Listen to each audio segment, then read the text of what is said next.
Background to the Attlee-Truman discussions, 1 million people cram New York Central Park to hear the president outline America's stand on atomic power. There has been talk about the atomic bomb. We must find the answer to the problems created by the release of atomic energy. Indeed, the highest hope of the American people is that world cooperation for peace will soon reach such a state of perfection that atomic methods of destruction can be definitely and effectively outlawed forever.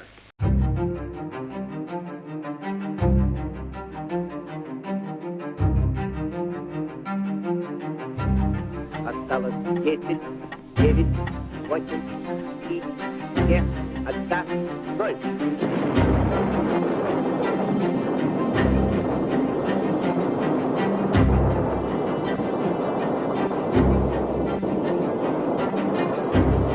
Мощь нажатия кнопки. Все осветилось ярчайшим.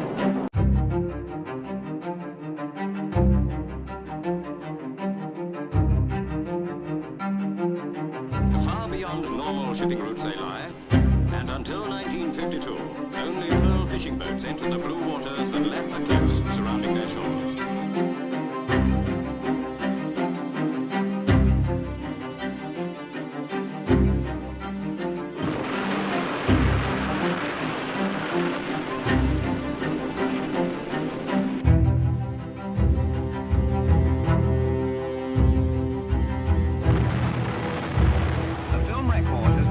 Censored by the French authorities, but this picture is impressive evidence of the bomb. The great result of the cooperation of education with research.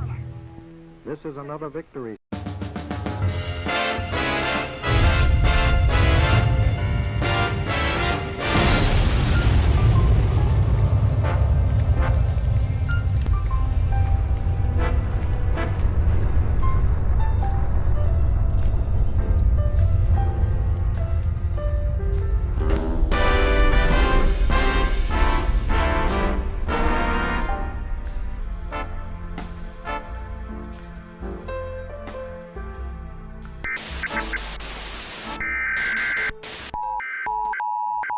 Emergency alert system capabilities.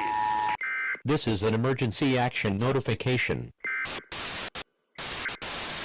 National Alert and Warning Authorities, in coordination with emergency alert system participants. My fellow Americans, as you know, our attempts at preventing nuclear war have failed.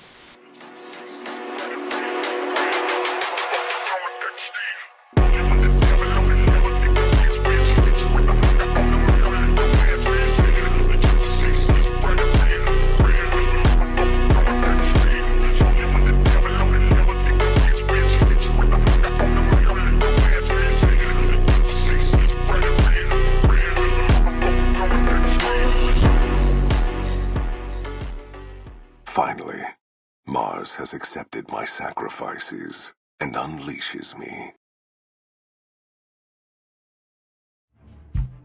I see you, enemy. I see you, enemy. Enemy! Enemy! You are my enemy! And I swear total resistance to you with everything I've got. Disingenuous, fake, false, broke back, twisted, a defiler, a betrayer, a backstabber, a devil! You will pay. Yeah, you think I don't see your face, scum? You don't think I don't see you? I see you, you understand me? I know what you think of me and my family. I see you right back. You understand that? You understand that?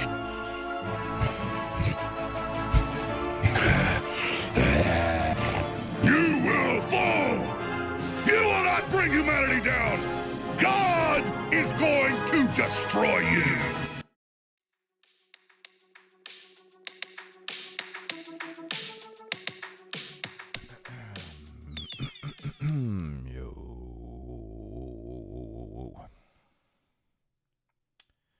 We're just gonna do the same thing we did last night. Just chilling. Let's see.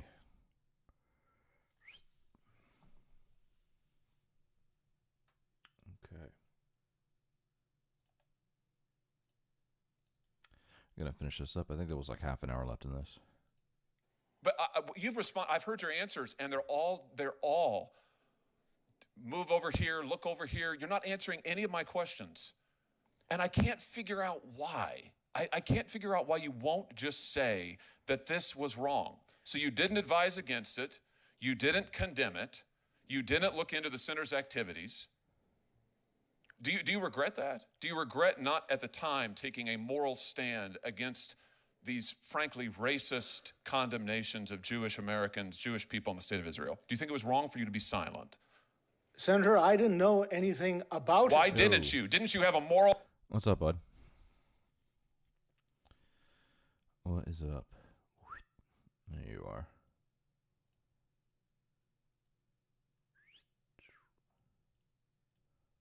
I saw you guys were getting drawn up over in Casey's stream, huh?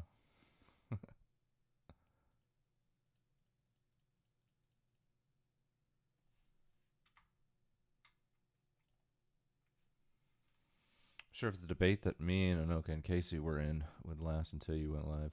Are they still... Is Casey still streaming?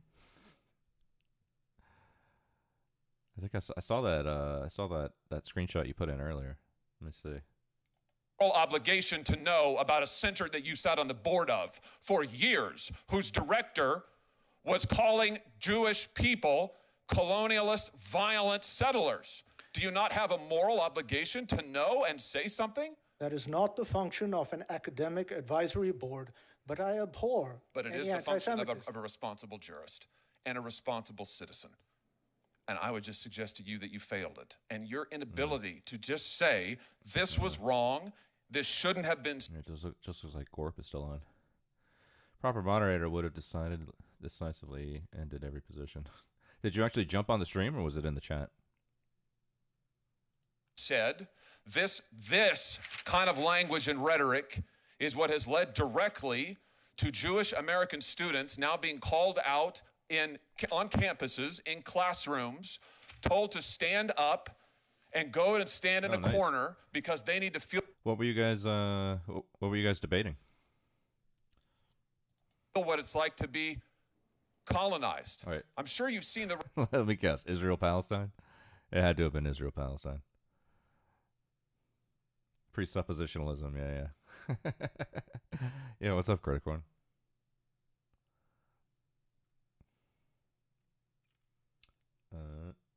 Reports of this happening across the country. This is happening now. Senator, your time's expired. Mr. Manji, would you like to complete an answer? Thank you, Chair Durbin. Any acts of anti-Semitism or any bigotry, including anti-Muslim bigotry, on college campuses is abhorrent. My children will be going to university soon. I want them to feel safe, and I want the children of my Jewish friends and colleagues to feel safe too. Well, you think you'll take a greater interest when your children are on campus, maybe, than you did for the last 3 years? Senator, your time has expired. I ask unanimous consent to enter into the record a letter received December 8th, 2023, addressed to me, Senator Graham, and all committee members. What was it, though? Was it Israel-Palestine? Casey's been, like, just on a non-stop tear of all things Israel-Palestine. I assume it was about that. Casey's got the whole "We do not condemn Hamas" banner on the fucking on the top there. I feel like I should put a "We do not condemn the IDF" on the top, just to kind of spice things up a little bit. It reads in part, on behalf of the 210,000 advocates of the National Council of Jewish Women, I am writing in support of the nomination of Adil Manji to the Court of Appeals for the Third Circuit. It goes on to say, the National Council of Jewish Women believes the judiciary is best served by qualified judges who are fair-minded and independent, reflect the diversity of our nation. Adil Manji is just such a nominee. We strongly urge you to move expeditiously to approve this nomination and support subsequent confirmation by the full Senate. I am sorry that you have been subjected to the suggestion that you are somehow anti-Semitic or insensitive. This letter indicates those people who looked at your record feel just the opposite. Senator Padilla. Thank you, Mr. Chair. I've been on this committee nearly... Oh, by the way, Criticorn, I found out... let's see here.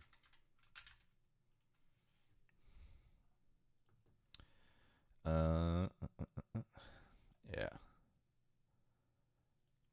So I was looking this up, And you can see here it says, once a milestone has been reached, the corresponding emote slot is unlocked permanently and will not be lost if the subpoint total subsequently drops. So it looks like, yeah, it is permanent. Once a milestone has been reached, the corresponding emote slot is unlocked permanently and will not be lost. And this is from Twitch's website, so that whole thing about whether or not it's permanent, it is, which is great. I was worried for a second. I wasn't even thinking whether or not it'd be permanent until you mentioned it. then I was like, maybe I should look this up, and it turns out it is. So, yeah. So what we reached the other day with the help of Aristotle and I think Alice McGee was this. We got to the 7 emote slot. So right now I'm working towards another one, which I think also might unlock another 1 or 2 animated emote slots. I think. So, and I think I'm only like 4 away from that one. I think I got 31 right now, and this would be 35 is the next goal. So yeah, it is permanent. The basic argument is this: a materialistic worldview, which by definition believes only in matter and motion, cannot support the laws of logic and reason, which are constant, eternal, and abstract. As soon as a materialist uses logic or reason in an attempt to understand the world around them, they have openly admitted that they do not believe in their own worldview. You might want to read that twice. I presented the large form argument, and it was like speaking in another language. Well, that is heavily philosophical. I thought you guys were going to be more topical, like current events kind of stuff. But that's only because Casey's been so focused on Israel-Palestine. I know Casey is a big proponent of porn, I think. Or maybe sex work in general. I'm not sure, but I remember Anoka saying that Casey is like heavily pro-porn, pro-Palestine. And I imagine like a lot of other just general leftist positions. I don't know where Casey may differ along the spectrum with which Casey resides, but I'd be curious to see that. Yeah, that was a mouthful, though. I don't honestly like my brain can't even handle. I don't even know. I don't even know where to start with that. And I still have that other thing you said that I'd have to marinate on. What was it? What was that thing you said the other day?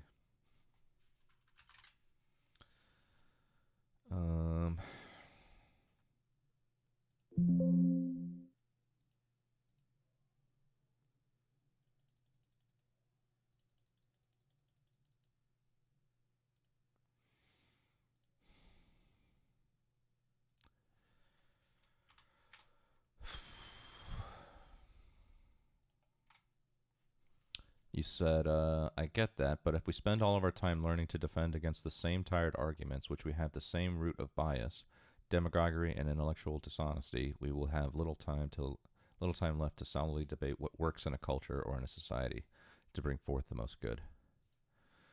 Oh man, I wonder what were we talking about when you said that?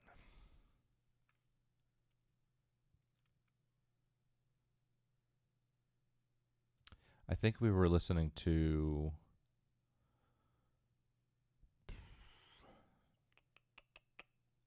I think we were listening to like Sam Harris and that Andrew Morantz guy, that super woke ginger looking dude.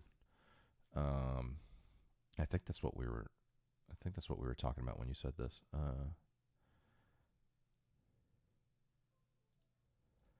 What was I saying?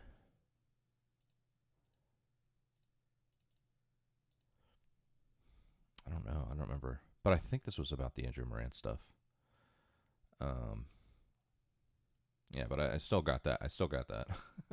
I'll put this one next to it. I gotta admit, that is like super intense. I do not have the philosophical chops to just fucking to respond to that thing you just put in the chat. No idea. I'd rather be honest about my intellectual capacity than think that I could even begin to tackle this.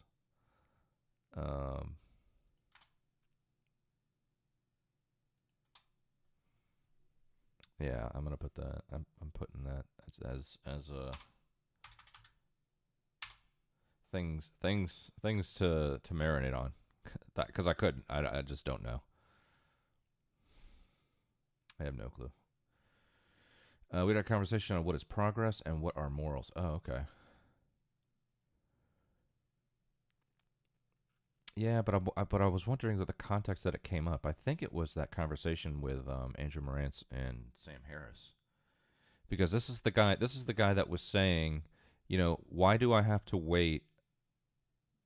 Or sorry, I don't need. The guy was basically making the argument to say, I don't need to have every shred of evidence of proof about Tucker Carlson being a white nationalist or a racist or whatever. I don't need to have every shred of proof. It's pretty fucking close, and I'll just fucking go ahead and call it right now. I think that's where we left off, where that may have came up. And the shimmer got big, and he got drunk and annoying. Yeah.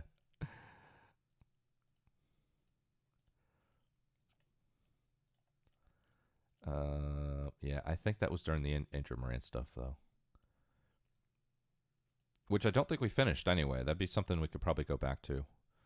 I'm curious to see. I've heard it a few times, but it's been a while since I've heard it. Because I think it came out in like 2019, 2020. It's been a few years since it's been in, I think. Yeah, but this one's a little too heavy for me, you know. Like maybe I could say something about this one that you just put in the chat, but I don't like not right now. There's no way. I wouldn't even know where to start. What was Casey's argument?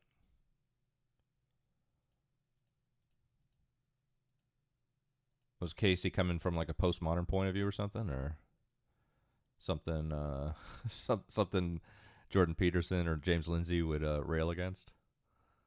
I'm curious. How did it even come up?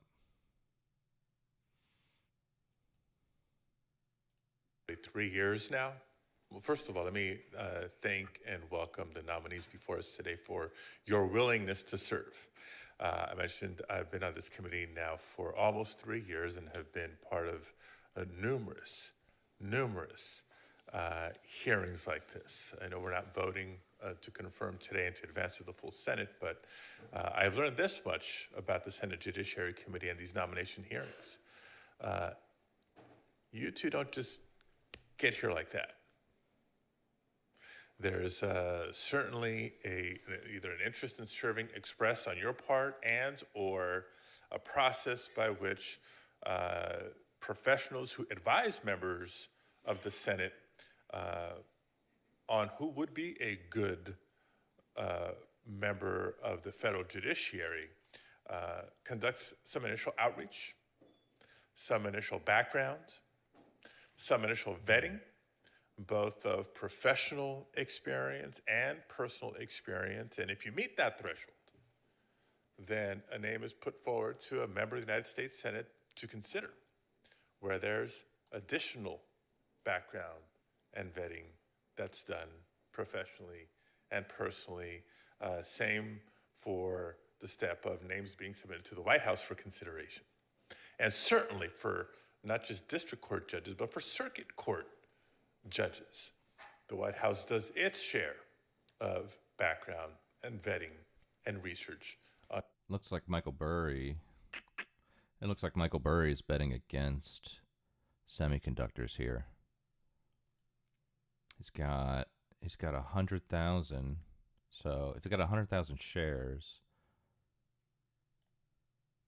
that means he has 1,000 put options. He's got 1,000 put options. Half of his portfolio. Holy shit.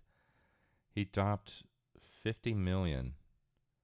He dropped 50 million in Q3 2023.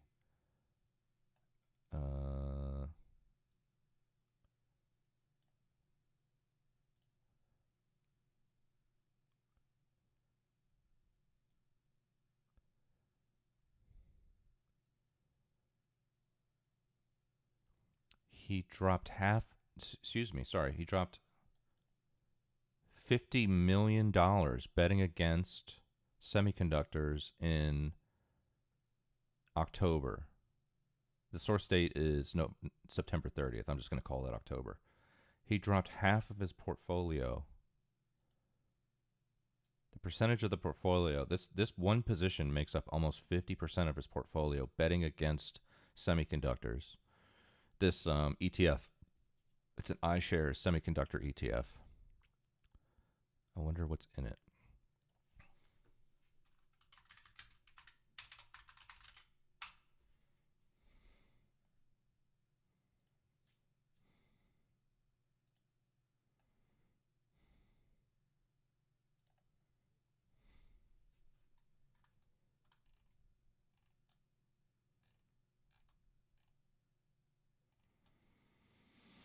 Number of holdings, 30. What are the holdings? Holdings, Broadcom,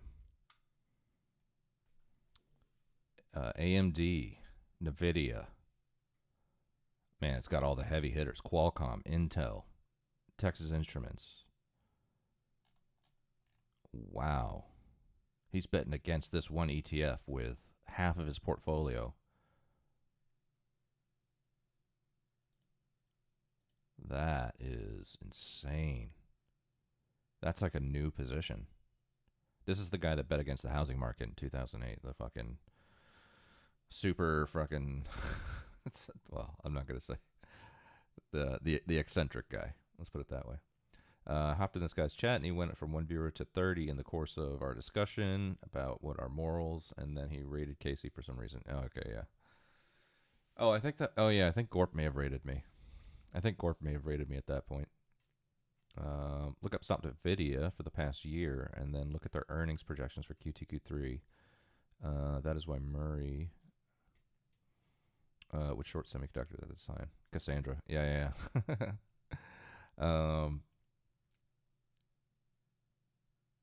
Yeah. No, I enjoy following Michael Burry. But this is a new position. I mean, he took this position up at the end of September.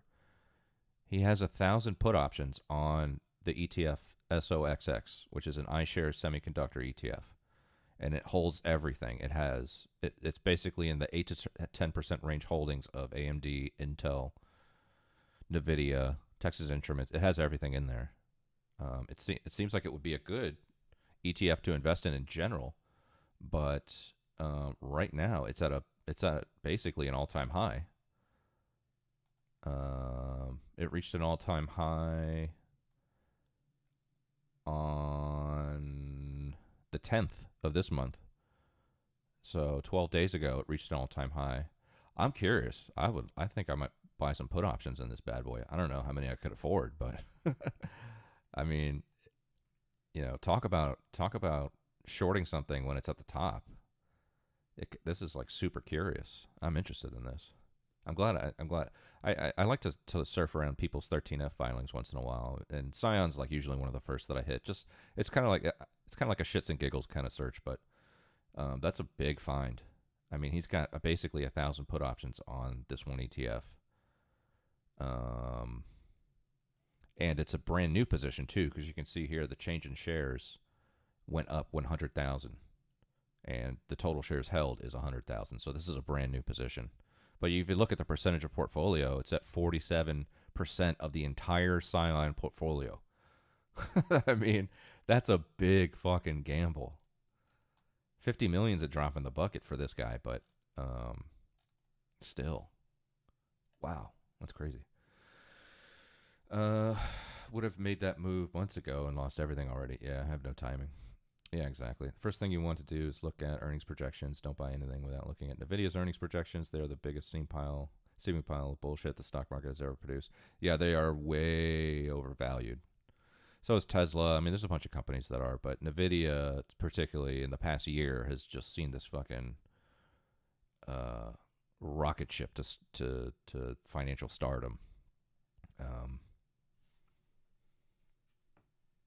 Although I don't know that a position like this is based on earnings. I think it's more based on probably potential war with China, because it's such a huge position. I don't think so. I don't think he. You know, there's no way that. Let's see, Nvidia. I'm gonna keep playing this, but I'm gonna look up Nvidia's earnings projections here. On individuals, both professionally and personally. So the fact that you two are before us for consideration says a lot about the two of you, in contrast to some of the questions and treatment that you've been subject to during the course of this hearing. Mr. Chairman, applaud the letters that you have entered into the record, and I'm inspired to submit a couple of additional ones. One from the New Jersey State Bar Association, addressed to both the chair and the ranking member of this committee in support of the nomination of Adil Manji. And I'll just read a sentence or two here. Time and time again, he has demonstrated a commitment to improving the law and the community through legal efforts that have supported foundational rights for those in our state. He also brings to the position the knowledge of a seasoned practitioner, and once confirmed, he will unquestionably be an asset to the U.S. 3rd District Court of Appeals, all those served by that court, in particular the people of our state. Ask that this letter be entered into the record, Mr. Chairman. Without objection. A second letter, this one in support of Ms. Byrne. Yeah, he's the king of that. And I mean, there's just a huge signal. What I like about this the most is that the thing that I like about this position the most from somebody who's just likes to look at these filings is that it's a brand new position. You know, a lot of times when institutions have these positions on their 13F filings, you know, it's like they'll have it that, you know, the quarter that they, you know, the period of time in which they first purchased it could be, you know, Q2 of 2017, and they started out with, you know, 10,000 shares of whatever stock, and then they add and subtract to it based on their projections of whatever company. And you can see that they've held a general position or thesis about a certain company or a certain sector for a long time. Whereas this one is brand new, so it's so fresh that it makes me think that he thinks this is going to be something that's going to be happening within the next year. You know, it'd be one thing if he bought this position, you know, Q1 of 2022, and he's just been, you know, playing with it for a while. But this is brand new, and it's $50 million. I mean, I wonder if there's any news on this. Turner's nomination. Yeah, sure. Yeah, drop it in Discord. Share a special bond with Nicole. Quote, all of us had the honor of clerking for Judge Betty Fitcher on the Ninth Circuit, and we are diverse in our viewpoints and backgrounds, and our careers span the breadth of the legal profession.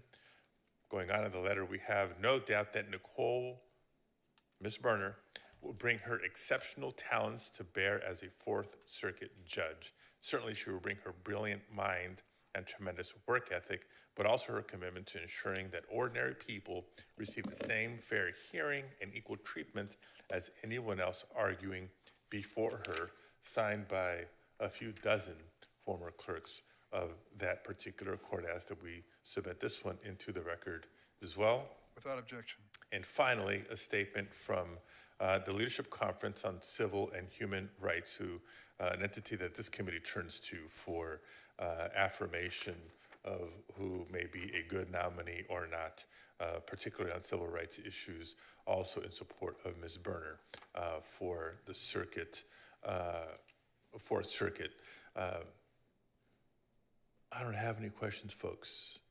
I just wanted to kind of level set the conversation here in this hearing with the professional opinion of folks that you respect, that we respect, is much more meaningful and relevant for consideration in this decision. And thank you both and your families for supporting you in this opportunity to serve. Thank you, Mr. Chair. Thank you, Ms. Berner and Mr. Mangji for being here today. And there may be some written questions sent your way, which we hope you'll respond to in a timely fashion. Thank you again, and to your friends and family for joining in this effort. You are free to go, and then we'll reset for our second panel. Thank you. Thank you.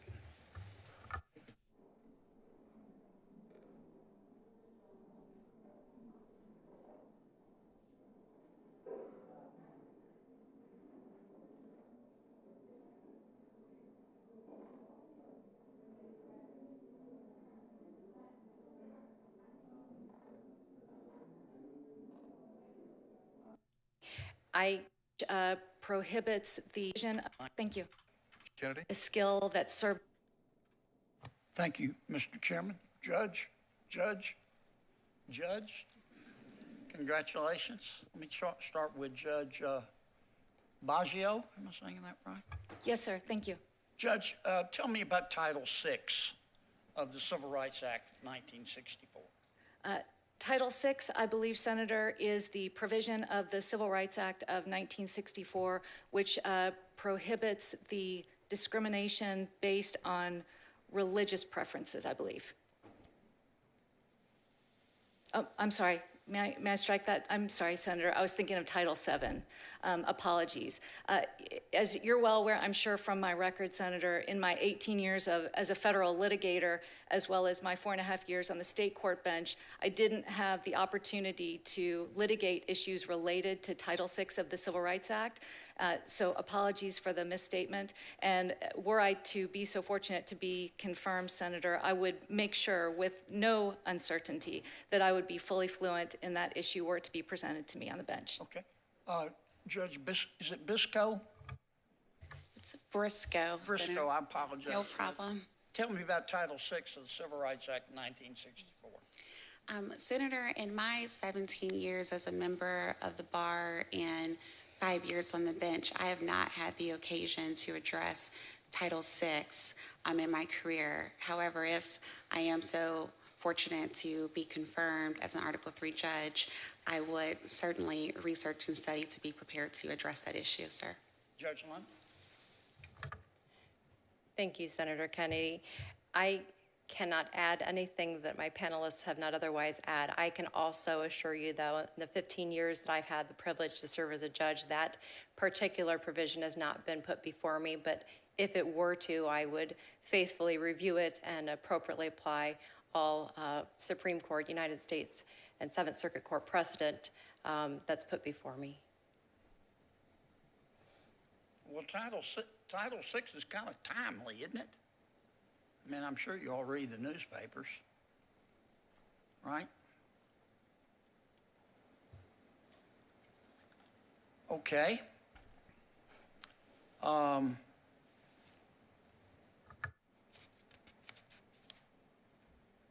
Judge Baggio, where does the standing requirement come from?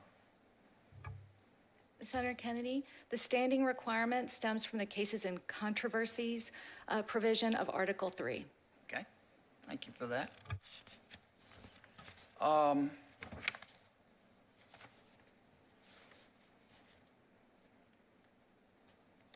Judge Briscoe, I got it right this time. Tell me about the law of the case doctrine. The law of the case doctrine is when a case has been adjudicated, then there cannot be any other collateral claims stemming from the issues that were already litigated. Okay, thank you for that.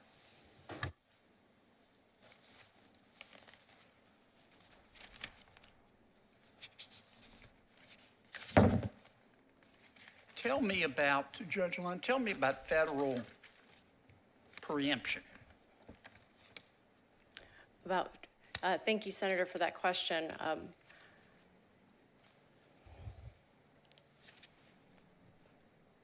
In just using the words in and of themselves, I would assume that that the phrase speaks for itself, that federal law would preempt anything else that would come before it. But again, if I were posed with that particular... Yeah, but I'll check it out in a second. This is over in a minute. Yeah, it's like a minute and a half left. I'll check it out once it's over. Legal phrase, I would do all that I could to faithfully review what specifically it is about and faithfully apply that definition to whatever the situation was that was posed in front of me. Well, where does federal preemption come from? Well, federal preemption comes from the Supremacy Clause, that federal laws and the Constitution are supreme and state courts are required to uphold them. And how do you know if there's federal preemption? Again, I would look towards Article 6 of the Constitution, which again is the provision in which You won't find it there. How do you know when federal preemption happens? You're going to see it a lot as a federal judge. Thank you, Senator Kennedy. Again, I would be looking towards Supreme Court precedent, Seventh Circuit Court of Appeals precedent to review any of those particular issues that would come before the court and would faithfully apply them. You don't know the rule for determining federal preemption. I could not accurately articulate that today. Thank you. Thank you, Mr. Chairman. Thank you very much to the nominees. There may be written questions coming your way, and if they do, please respond in a timely fashion if you can. Appreciate it very much. Thank you to your friends and family for being here and supporting you. This meeting of the Senate Judiciary Committee stands. Yeah, that was something we covered. I heard the term federal preemption, but it didn't. The actual definition didn't ring a bell. I mean, I'm not being nominated to any kind of district or circuit courts, but yeah, it's to do with the supremacy clause. It's basically like states enacting laws and then them conflicting with the actual federal laws. Interesting. So that's good. All the judges know what they're talking about, right? You've seen miracles. Show me. Show me. This fucking thing is 2 hours long, dude. Bro, you and Conrad sending me fucking multiple hour videos. I mean, I'll tell you right now, I'm not going to watch this whole thing. But if you can, like, should I be looking for this guy with the suit on? Is that the argument you wanted me to listen to? I figure at the very least, like, we can listen to his opening argument. I'm not gonna lie, I'm not watching 2 hours of this. Just the start. Okay, good. Thank you for that at least. Yo, what's up, Wampa? Sorry, I was a terrible person. What did I say? No, you weren't a terrible person. You know, we just had a little nothing. Just had a little back and forth disagreement, and there's nothing wrong with that.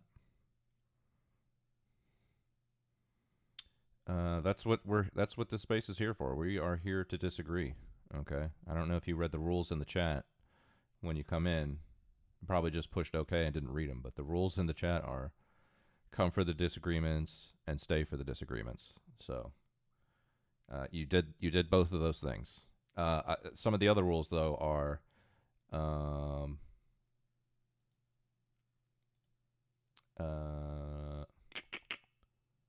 something about what was it?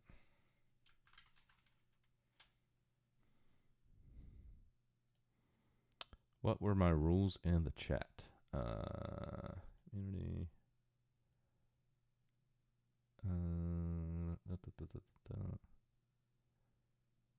Safety center? No, it wasn't safety center.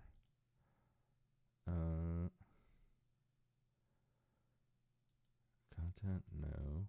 Monetization settings. Stream. Might have been stream.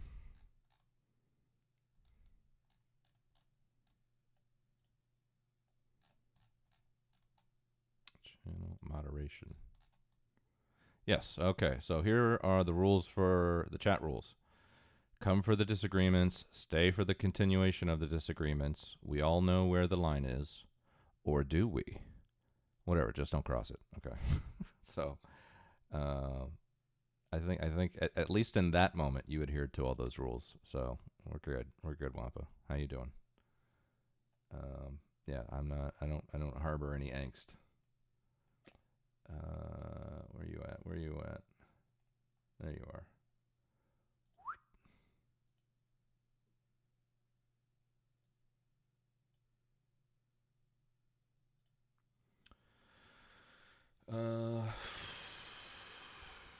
Well, we're about to watch this opening argument from. I'm not sure who it is that we're watching, who it's going to be, but we're just watching the start of this debate because Aristotle was debating in Casey's chat. So we're just gonna check it out and see what Aristotle's been up to. It's something in the neighborhood of this thing that we're about to watch. Show me. What you got, dude? Sir? What you got? See him except you are a sinner. You are a sinner. You could see him otherwise.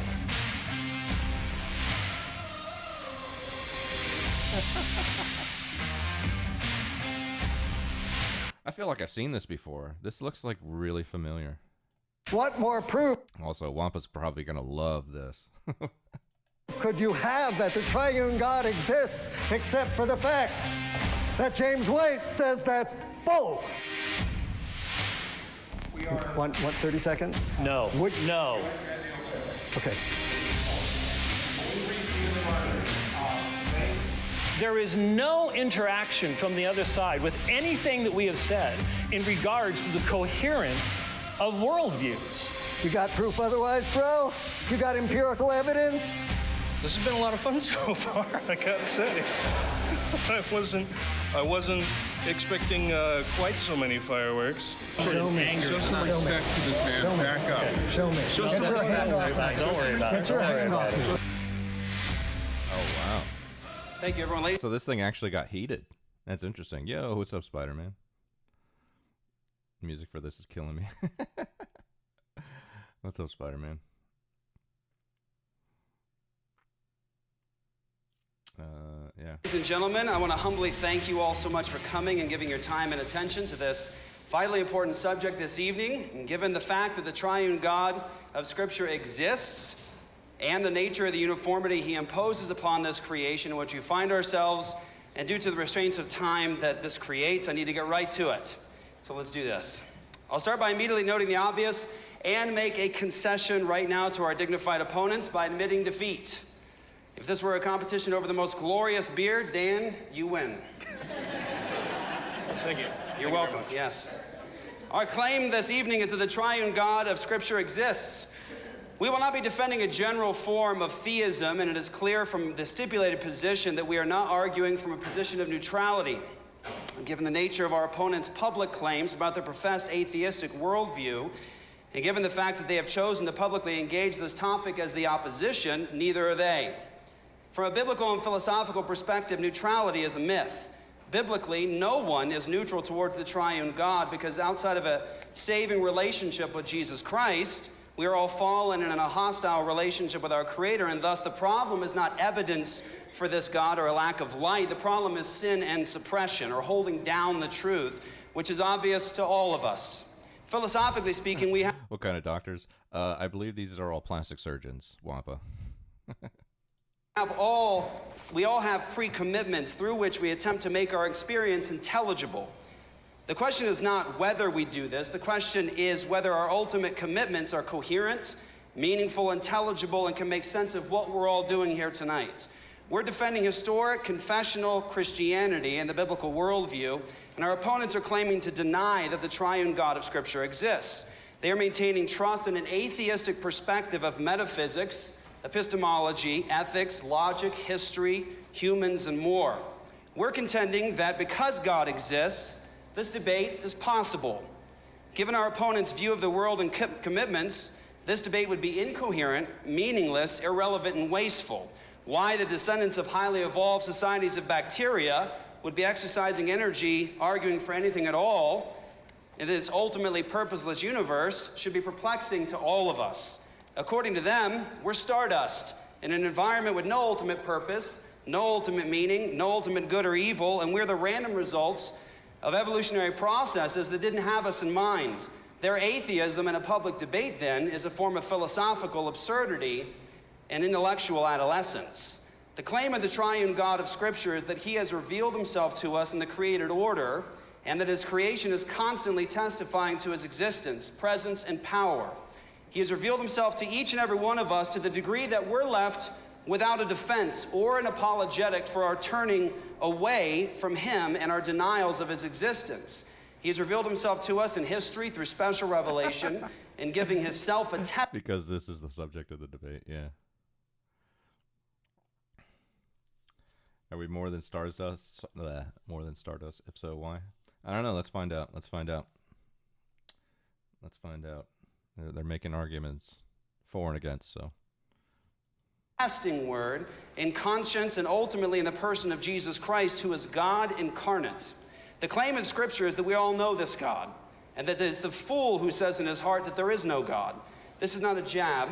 It's a spiritual and intellectual assessment of a person who refuses to face the truth, reason properly, and accept what is obvious to everyone, that the triune God of Scripture exists. According to Christian confession, God is a spirit, infinite, eternal, and unchangeable in his being, wisdom, power, holiness, justice, goodness, and truth. Scripture teaches us that God upholds the world and carries the universe along to its intended destination. Therefore, we have a justification that satisfies the preconditions necessary for the intelligibility of the uniformity in nature. All human experience, let me say it again, all human experience depends upon the uniformity in nature, or the inductive principle, and that the future will be like the past. Whether we're talking about the scientific method, the laws of logic, the laws of mathematics, or walking our dogs, all human experience is dependent upon the principle of induction. Our opponents will assume this all night. They're doing it right now. They'll not, however, be able to justify their appeals to it given their atheistic presuppositions, and will demonstrate their dependence upon the triune God. The triune God of Scripture is completely sovereign over all events in history, declares the end from the beginning, and causes all things to work together for good for those who love God and are the called according to his purpose. Therefore, all of history has meaning and purpose. Human beings were uniquely created by God and therefore have meaning, value, purpose, and dignity. We reject the claim that fish became philosophers, and that human beings are not ultimately different than snails, dogs, rocks, or dirt, as is the logical result of our opponent's worldview. Everything we see and can't see reflects the glory, presence, power, and creative purpose of God. The Christian worldview denies what atheists like Dr. Clark and Mr. Ellis claim about reality, that it is simply matter in motion, or that all that exists is the material universe. The Christian worldview maintains that there are material and immaterial aspects to reality and our existence. Because the triune God exists, it can make sense for us to assume A, immaterial, universal, and invariant, that's unchanging, laws of logic and arithmetic. The Christian worldview can make a coherent appeal to universal and immaterial laws that reflect the thinking of God. We can make sense of immaterial class concepts, laws, and unity. With the triune God, we can have the one and the many. Our opponents cannot justify their appeals to laws of logic. Because the triune God exists and they're made in his image, they will appeal to them. However, given their atheism, they shouldn't be. Human value and dignity. Because God exists and we have his revelation, we have a basis to uphold human value and dignity. We have a basis to believe in absolute moral oughts and responsibilities. Our opponents this evening do not. God is good and is a standard of good. His law is a reflection of his own character and justice. This is important. Emotional appeals to suffering, pain, and evil in the world make sense if the triune God of Scripture exists. Emotional appeals to evil in the world and pain and suffering have absolutely no coherent place in our opponent's worldview. Every time they appeal to human value and dignity, they're stealing from our worldview. Uniformity in nature. Because God exists, we have a philosophical basis and coherent justification for our appeal to the uniformity in nature. Nature is not chaos, time, and chance acting on random matter and mutations. God is the sovereign. And because he lives, we have a basis for our appeals to the inductive principle, and we have a basis to see miracles as peculiar events. Miracles aren't strange in our opponent's worldview. Let's all commit to remembering that these dudes believe that our ancestors were fish and that non-living matter became matter, or living matter. It's magic. We're arguing for the existence of the triune God from the impossibility of the contrary. Without him, all human experience is unintelligible. Deny him and make all of your appeals to logic, science, and mathematics, human value, ethics, meaningless. I want to humbly encourage us all to be on the lookout for every moment our opponents abandon their professed view of the world by complaining about logical inconsistencies, moral failings, pain and evil and suffering in the world. Watch for the moments when they assume human value and dignity and demonstrate complete dependence upon the triune God to make sense of their experience here tonight. For if they really are stardust, if the world is as they say that it is, and we're in this ultimately purposeless universe with no ultimate values, then let us all commit to responding to every argument they make with, so what? Watch for the image of God to pour out of these gentlemen in every appeal that they make to what is a denial of their worldview and can only make sense in ours. When it happens, I encourage you to point it out. There it is. And there it is again. Thank you. Now, I would like to put some feet on what was just said and to give you some examples, 3 specific examples to illustrate what my brother Jeff just presented to us. One is a historical example, and it is the reality of an empty tomb outside of Jerusalem. An empty tomb after a crucifixion that took place historically. Now, people will debate whether that happened or not. I just want to show you something. I have here just an image I would rather put up on the screen, but this is the Isaiah scroll from Qumran. This contains writings that were written, this one probably 200 years before Christ, but it originally was written, Isaiah prophesied 700 years before Christ about what took place in Jerusalem. Now, how do we understand this? How do we understand that something could be prophesied if there is not the triune God who is in control of the flow of history itself? Apology not accepted. How can we understand that? From you, it's accepted. From him, it's not. Is there a problem? Yes, there is. What's the problem? I'll address it in my talk. Okay. Could you let me know where we were on time, please? 9:56. All right, 10 minutes. All right. 10 minutes left. 10 minutes left, so I've got 5 minutes left. All right. Thank you very much. All right, we'll pick up from there. The second issue that I'd like to present to you is a scientific issue. Right now, in every cell in your body, something called cellular respiration is taking place. And the mechanism by which it takes place, I can show you what it looks like, but it is an incredibly designed mechanism that can basically reconstitute adenosine triphosphate from adenosine diphosphate. It uses a proton gradient and it spins around. It is an amazing and designed reality that is right there in front of us that anyone studying biology at this university is quite well aware of. It is a scientific reality. And then the third issue, there are a couple hundred people in this room right now. Why'd you come here? You came here expecting to hear reason. You came expecting that language was going to be utilized and it was going to make sense, that we wouldn't all be speaking different languages. You came here expecting that the laws of logic would be followed, that we would reason with one another. That's why you came here this evening. You were expecting that kind of regularity in this conversation. Now, those 3 things in an atheistic worldview are just random realities. Oh. Did you... What's up, Anoka? It's a good team up. Yeah. Aristotle was telling me you guys were having it out with Casey. You don't... This is kind of this is like kind of in the neighborhood of what you guys are talking about, I think.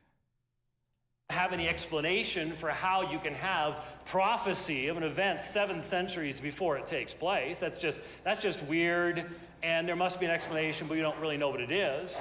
And, there's tremendous biological complexity, but it's just random chance. It just happened over time, and you don't have to have any type of intelligence behind that. And you all are here and you're expecting one particular thing, but you might be disappointed, and there's really no reason for you to actually believe that we would use the laws of logic or follow the laws of logic in our argument. But from a Christian worldview, those 3 issues are all related to one another. The triune God who exists is able to prophesy future events as he did in Scripture because he's sovereign over events in time. And it was his intention to bring about that empty tomb and to change the entire history of mankind. That is the central point of human history, is that empty tomb. And the reality of how we are created, the beauty and complexity of our physical life, makes perfect sense in the light of the fact that the triune God is intelligent and is in control of all things, and all things in him hold together, as we are told in Scripture. He has the capacity to make that kind of nanotechnology. And this evening, each one of us in this room is made in the image of God. And because we're made in the image of God, then we expect that reason and logic is going to be utilized when our fellow image bearers seek to interact with us. And so there is coherence and there is consistency in looking at any aspect of human life, history, science, whatever it might be. There is a basis for making it all understandable within the Christian worldview, whereas within the atheistic worldview, it's simply, well, some of you might be Trekkies here. Don't admit it publicly. It's a dangerous thing. But one of the descriptions Jeff has used were simply stardust. Others have talked about how we are just simply chemicals fizzing. But one of the descriptions that was used of an alien species of us is that we are simply ugly bags of mostly water. Why are ugly bags of mostly water? You got the old COVID, Anoka? What's going on there? Yeah, I just read that. No, semester's over, Wampa. I finished. I got a couple A's, couple B's in my classes, so I'm happy. But yeah, I finished a week ago. I finished Friday night last week. So I've been kind of just chilling out, relaxing, maxing all cool, and shooting some b-ball outside of the school. Yeah, yeah. Thank you, Wampa. Are sitting here quietly listening to me speak. Do we really expect there to be a transcendent truth that can actually be appealed to and recognized amongst us? Why? If we all are just ugly bags of mostly water, there is no reason whatsoever for us to be here this evening. But you and I know that it's right for us to be here. You and I know that it is a proper thing for us to consider these things and to hear out the other side. Why? What worldview makes sense? We are arguing from the impossibility of the contrary. As soon as our opponents utilize the laws of logic and reason, they're making our point for us. That is the issue this evening. Thank you very much for being here.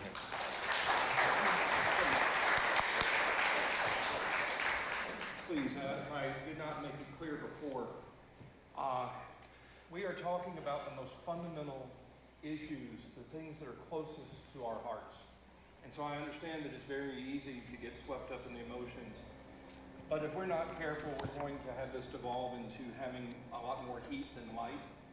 Please refrain from any applause or disagreement until we get to the end. All of these speakers here this evening are being gracious enough to come. I don't want to show disrespect to any of them. There was an issue. I apologize. Apparently, there was some miscommunication. I was specifically asked whether we were going to be having any visual aids, and I sent out an email saying either everyone has them or no one has them. Are there any other visual aids that are planned? Okay. I apologize that that was not more carefully communicated. But at any rate, there won't be any further. But please show respect to everyone. Hold your applause to the end. We now have Dr. Clark taking the negative position. Right, so when Jason sends out the word, Dr. Oakley's response is, so what? So in the beginning was the Word. And the Word was not presuppositionalism. Presuppositionalism is pigeon chess. I thought it was an exaggeration, but it turns out it's all too accurate. Or, as William Craig Lane liked to say, it is a logical howler that begs the question. The question is the question of tonight's debate, which is what? Does the triune God of the Bible exist? Right? Not just any God, but that very specific God of that very specific text, which is also inerrant and infallible. They complain that just by showing up, we've lost the debate. They haven't even bothered to show up. They didn't address whether this God is necessarily triune. They made no attempt to show that the Bible is inerrant and infallible, and that's the charge of the debate. Instead, they went right back to their howler, their pigeon chess of presuppositionalism. So let's just use a concrete example, because this isn't a PowerPoint, this is a book.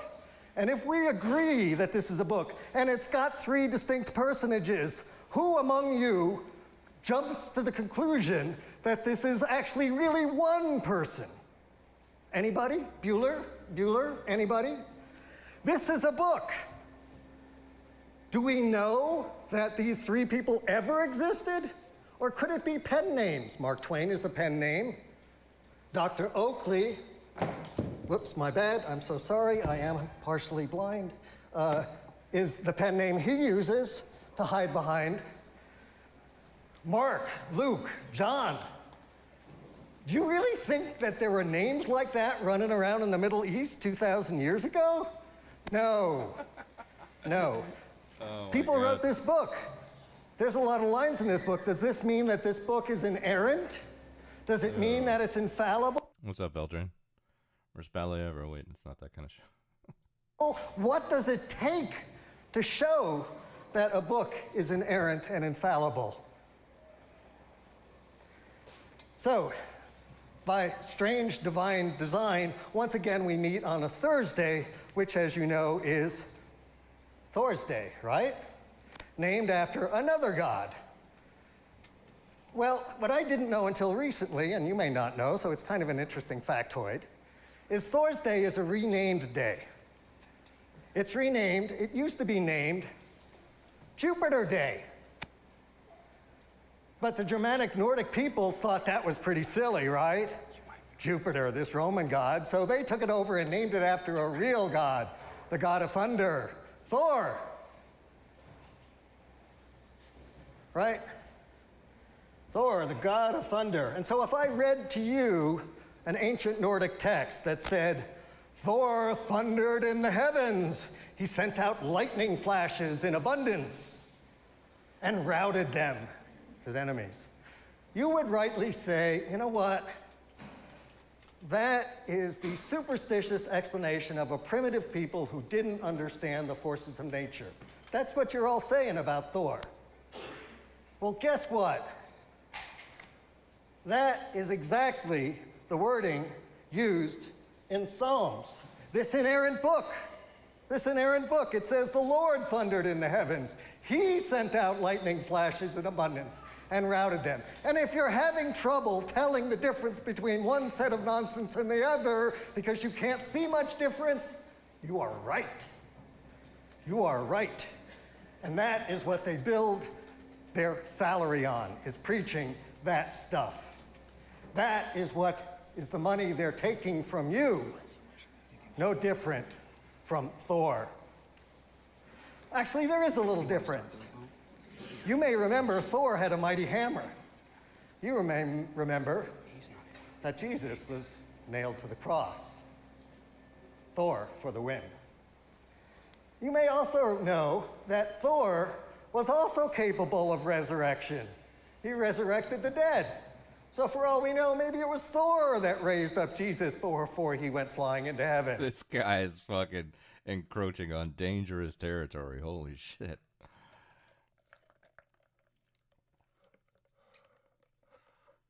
You can't prove that it's impossible. That's what we're dealing with, right? So what's interesting about that is not the silliness of Thor. What's interesting about that is that the very methods that theists use to reject other supernatural claims are the ones that they so often rely on. Right? In Christianity, faith is a virtue. Right? It's a virtue. But here's the thing. Faith is actually a preaching that you do not have a reason for anybody to believe what you have to say. And you all reject all those other faiths. There are over 1,000 Christian denominations in the United States alone today. There are over 4,000 religions in the world today. There are hundreds of thousands of gods throughout history, and they reject every single one of them, of course, but one, their special God, who's actually three. No, he's one, he's three. He's three, my Lord. 2, 1, 3. What nonsense. What nonsense. Oh They didn't my even God. try to address that. They didn't even try to address that. They just made an argument by assertion that Godzilla is real, and therefore he's real. Oops, I'm sorry. God is real. God is real, and therefore he's real. That is the level we're dealing with. So what about another one, right? Another claim. Revelation tells you so much. The voices in my head said something. It must be true. Joseph Smith had a revelation. Is that true? Anybody here? Joseph Smith's revelation, is that true? No, that's bogus. But my revelations, my God's revelation, those are real. Special pleading, right? What about self-referential stuff? The Bible says it's true, so it must be true. The Bible is the Word of God. God exists, therefore the Bible is infallible and inerrant. Well, let's take a look. The Book of Mormon says it's another testament of Jesus Christ. Must be true, right? What you all say is no. The Quran, it says right here, right in the opening first page, there's no doubt about this book. And you all Christians go, no. Revelation, forget it. Self-affirmation, forget it. So let's go to the Bible. Is this guy literally just throwing holy books across the room? Is this guy really serious? Where are you from? I'm originally from Miami, but I live in Texas now. Is this guy really just throwing holy books across the room like this? Bible used by Jason Wallace's church, which he has personally assured me is infallible. He has personally assured me it is perfect. There are no mistakes in it. And we open his Bible, which he told me was no different from other Bibles that these guys use. And I turn to the Bible, and it says the most important claim, or the most direct claim for this triune God. This map seems out of date. This is total employment in target sector, and the target sector they're talking about is all of the steps in the chain of the EV battery supply chain. If you got information about Canadian mining companies, Wampa, I'd be glad to hear about it. For there are three that best. These are all atheist debate. Well, I've never seen them just chuck holy books across the room like that. That is, I completely unnecessary. I mean, this guy seems more fire and brimstone as an atheist than in just his presentation style. Record in heaven the Father, the Word, and the Holy Ghost, and these three are one. What more proof could you have that the triune God exists except for the fact that James White says that's bull? He wants you to buy bull. Divine coincidence? Who knows? But that actually is not inerrant. It's false. It's made up man stuff. But his Bible, that's perfect. Every single line, every single word. There are 31,164 verses in that perfect Bible. And he has gone through and he has said every single one of them is perfect and infallible. No errors, inerrant. So let's think about that. Let's say 50% chance. The first verse of Genesis has 6 claims. What's the chance of 1 tail in a row? 50%. What's the chance of 6 tails in a row? 1 in 100. 1 in 100. What's the chance of 30 claims in a row about the first 10 verses of Genesis 1 alone? 30 tales in a row? About 1 in a billion. And he's going to claim that every single line in there is inerrant, because if one line is not inerrant, the book is not inerrant. If you went to just the first 4 books of Genesis, the number of people that would have to flip coins in order to come up would be more than the number of atoms in the universe. If every line in here were 99.99% correct, the odds that all of them would be correct are less than 1 in 10,000. So that's his job, to prove to you that every single one of these lines is more than 99.99%. So let's take a look, shall we? In the beginning, God created the heaven and the earth. Oops. The earth didn't come till almost 10 billion years later. You got proof otherwise, bro?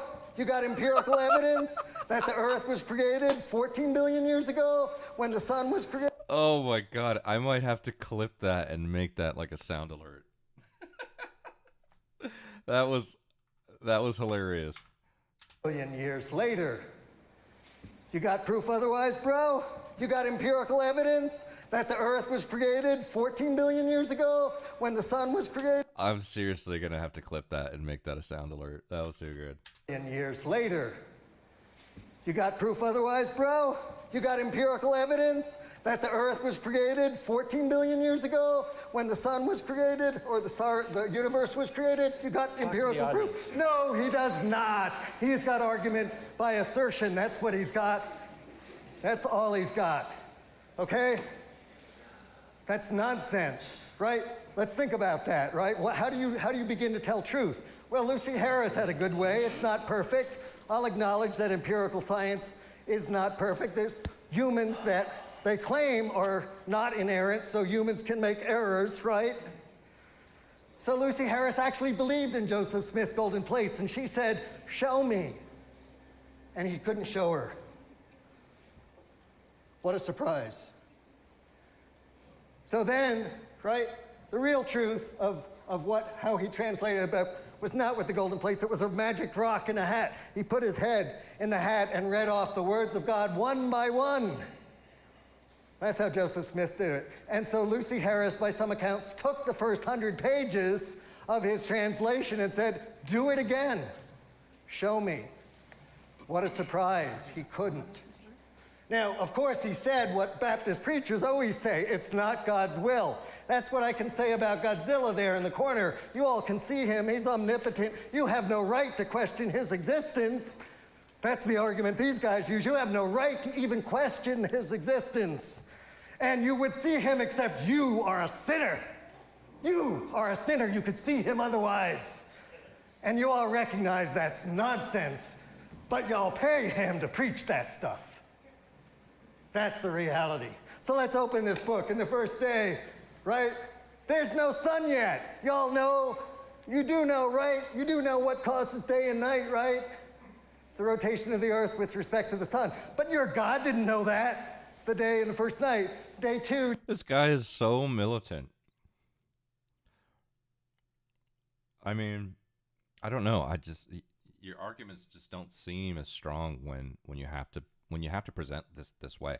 Now, maybe he's naturally like this and he's always like this, but there was something that happened in the beginning of the debate that he took issue with, that he was like, I accept your apology, but not theirs. I don't know. Maybe somebody got rubbed the wrong way about something, but this guy is just like fucking unhinged, dude. This guy is more fire and brimstone than a lot of actual religious people. Why do amazing inventors assume they're amazing in philosophy? It's confusing religions. Yeah, this guy is so important to them. Yeah, exactly. Day 3, fruit trees are growing on Earth. Fruit trees are growing on Earth. There's no sun and stars yet. No sun and stars. Where do the atoms even come from for these fruit trees on Earth? When I was in first grade, I knew that flowering plants didn't come before the dinosaurs. I was a bit of a dinosaur fanatic, right? Your God didn't know that. Your God didn't know anything about the bacteria. Look in the Bible. There's not one line in the Bible that couldn't have been seen by the ignorant goat herders a century ago without divine intervention. And it has occurred to you that the reason that there is no line in the Bible that couldn't have been said without its being known by the ignorant goat herders of years ago, it's because you're right. They knew nothing that the ignorant goat herders didn't know. And then you move on and on. You move to Genesis 2, and guess what? In Genesis 2, it has a completely different order from Genesis 1. There's no plants, and then Adam exists, and then this is one of my favorite parts of the Bible. God, this omniscient being, looks around and he goes, oh, Adam must be lonely. I know what I'll do. I'll make a ewe just for you, a beast of the field. Hey, Adam, what do you think of this? She's white and delightsome. No way, Yahweh, wrong denomination. I'm a Baptist, not a Mormon. How about that cow? Look at that rack. She's really horny. No, I'm not in the mood. Dad jokes, right? Proof that God doesn't exist, right? So these are the absurdities that they are going to prove with 99.99% certainty for every single line of the Bible, because otherwise, like the King James Bible that they say is not inerrant, and Jason Wallace says is, who is right? They can't both be right. They have trashed every other religious book as wrong, and they've made no attempt whatsoever to match their ridiculous claims onto an empirical reality, except once. They'll always do it. When it comes to their lives being on the line, they will dump their religious claims to save their unholy butts time and time again. And I am going to give them the opportunity to show that they're wrong, and so that will be my rejoinder to so what? It will be, show me, dude. Don't just flap the lips, show me. We'll now move to a time of rebuttal. We'll start with 10 minutes from each side, beginning with those taking the affirmative.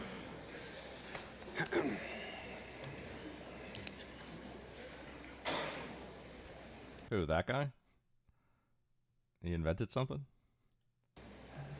Let me clarify immediately in regards to the visual aids. My understanding in the emails that was referring to PowerPoint or keynote presentations. So for the very few of you in the first 3 rows that even see what I was looking at, take a point off from us. We'll call that even. We have nothing to rebut. The diatribe you just heard was nothing but pure anger and hatred toward God. There was not a scintilla of rationality in it. And I feel very sorry, because we have an opportunity of actually engaging in meaningful intellectual discussion on important issues. And that's not what we got. We got anger. And we got a tremendous amount of ignorance about this subject. Tremendous amount of ignorance about this subject. Let me just give you one example, since it was brought up to try to create a distinction between myself and Jason, was the subject of what's called the Comma Johannium. Now, I can guarantee you that the good doctor has never looked at a Greek manuscript, cannot read Greek, has never studied the issue. I spent the last program I did on the subject of the Comma Johannium, giving a rather in-depth historical discussion of 1 John 5:7, these issues. But what's the problem? The problem is, when you talk about the Bible, the New Testament was written in Greek. We're not talking about English translations that you can throw into a trash can someplace. We're talking about the Bible in the original languages, which was written long before there was such thing as an English language. And the assertion of inerrancy has to do with the original languages of Scripture, not with textual variants or historical issues in regards to the transmission of the text.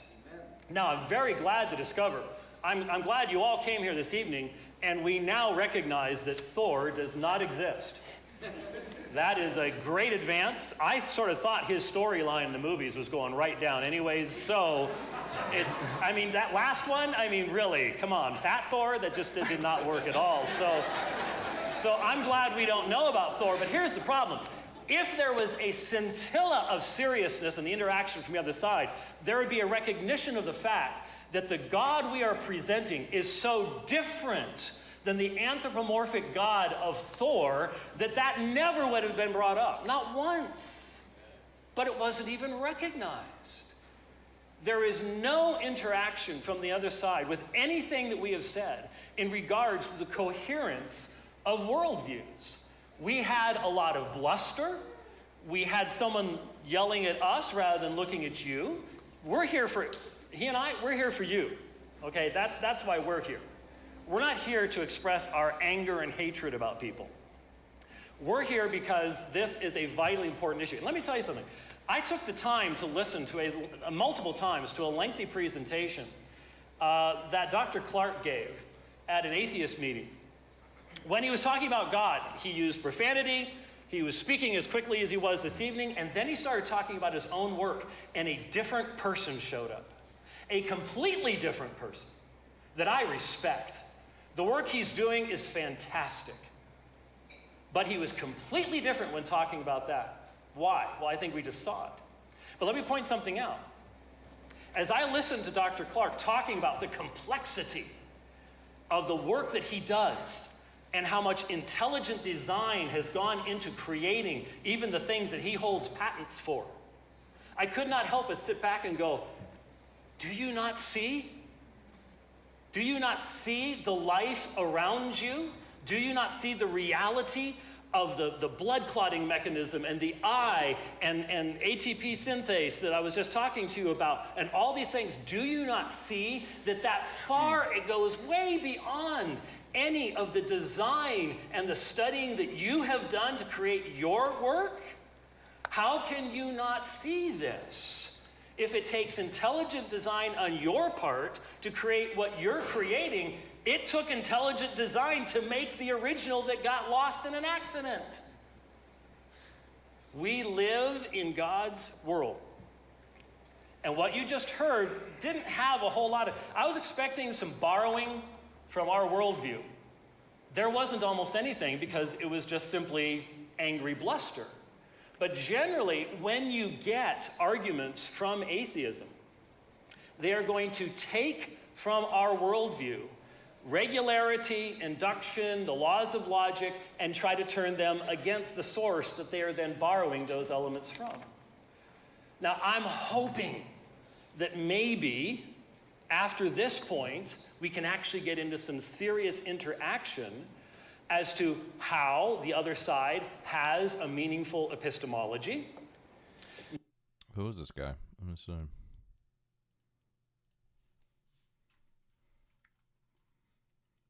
Assumes a doctor, Dr. White. Is his name Dr. White? Prosthetic eyes, is that it? Dr. Clark, okay.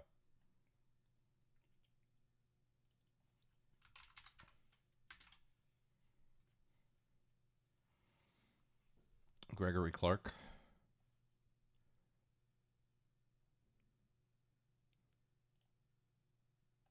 Yeah, that's him.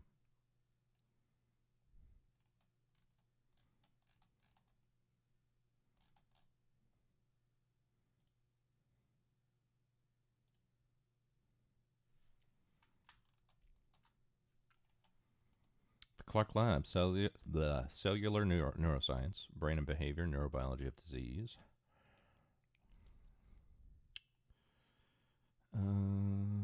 Bio-based neuroprostheses, electrophysiological, cellular, and computational analysis of neuronal information processes and processing and plasticity in simple systems. Dr. Clark's research used physiological and computational approaches to investigate neural function, dysfunction, and treatments ongoing neuroprosthesis. Research uses high-count, Utah slanted electrode arrays implanted in peripheral nerves to reanimate paralyzed muscles and to control and provide feedback from artificial limbs. Okay, so this guy is like super brain. Super brain guy. Okay. I thought you might have been memeing there for a second, but yeah, no, this guy apparently like does some science. Interesting. Knows what it knows, can assert that something is true without just simply yelling about it, But let's stop with the misrepresentation. Let's stop with the saying, well, faith is just simply believing without having a reason for believing. Any Christian in the room knows that anybody who says that knows they don't understand what the Christian doctrine of faith is, because that's not what Christian faith is at all. Let's have a meaningful discussion from this point on. Let's holster the anger and let's focus upon what really has been said for the benefit of all of you who've come here this evening. Brother Jeff? All right, that was exciting. Boy, this is fun, Dr. Clark. All right, so listen, the debate tonight is not about whether our opponents like the Christian God, and that's about all we got just now. Dr. Clark does not like the Christian God. It's also not about whether we like atheism. Our opponents' disdain for their creator and my personal disdain for the folly of atheism is not a tough-minded and philosophically strong foundation for either position. We're arguing here tonight about ultimate world views. You see, he was concerned we didn't start off with a defense of the triune God. But if you were all listening, you heard me talk about it. I gave a description of the triune God. I anchored it in historic Christian confession. I even quoted, because I love you, the Westminster Confession of Faith. I've written a book on it. That's right, that's right. We did talk about the triune God. How many of you guys heard me call Jesus God incarnate? Now, if Dr. Clark knew a little bit about historic Christian confession, he would probably understand that, but he's not in the debate yet this evening. He's just angry, and his anger is not a basis for a philosophically rigorous defense of his position.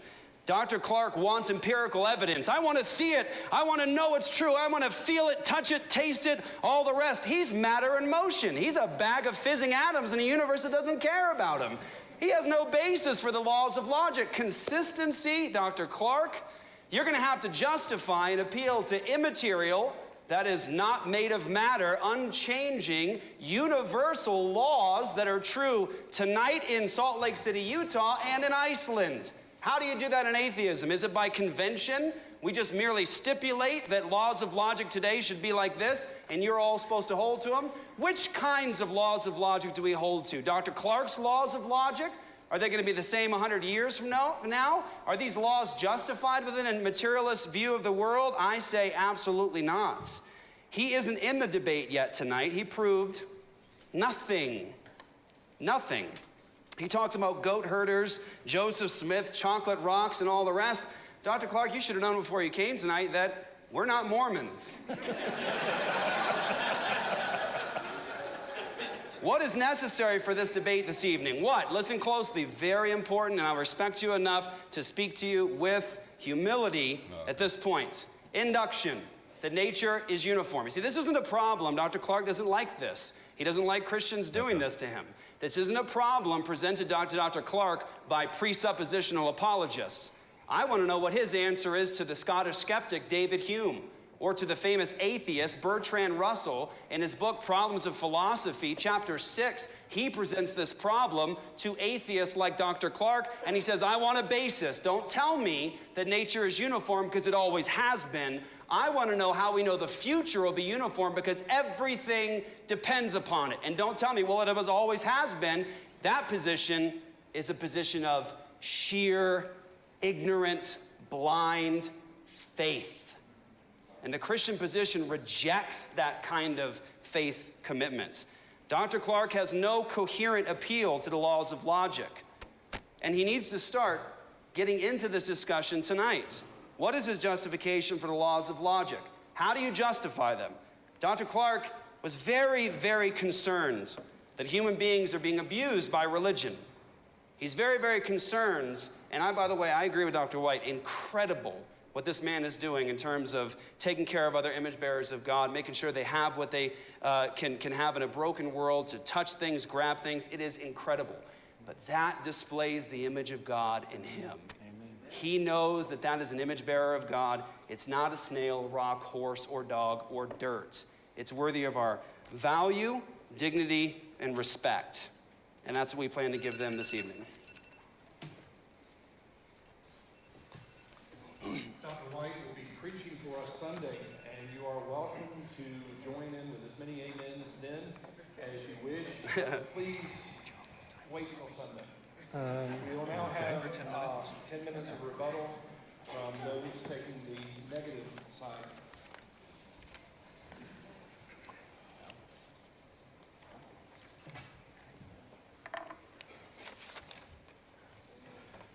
Thanks, Jason. Thank you all very much for coming out. It's good to see you all here. This is a big turnout. I wasn't expecting quite this many people. So thank you all very much for coming out on a school night. We won't try to keep you too late. This has been a lot of fun so far, I gotta say. I wasn't expecting quite so many fireworks. But it's fun. It should be good. This is my first formal debate. Had I known that it was going to be a debate with presuppositionalists, I probably would have turned it down. Because it's almost like we're speaking two different languages. Dr. White clearly speaks more than one, so maybe that's why. It kills me when I hear them say things like, intelligent design is what gave us the arms that Dr. Clark is now working on to heal the amputees that apparently God can't or won't. In the history of the world, does anybody know of any, even one, a single amputee who has ever been healed by God, by the power of God, by the power of prayer? Name me one. Show me one example of this in the history of mankind. Apparently God is too lazy, stupid, or unwilling to help those whose arms, legs, eyes, fingers, toes have been removed through one unlucky circumstance or another. He has to rely on people like Dr. Clark doing the great work that he's doing. Jeff said it's obvious to everyone that his God exists. For the record, how many atheists are in the audience?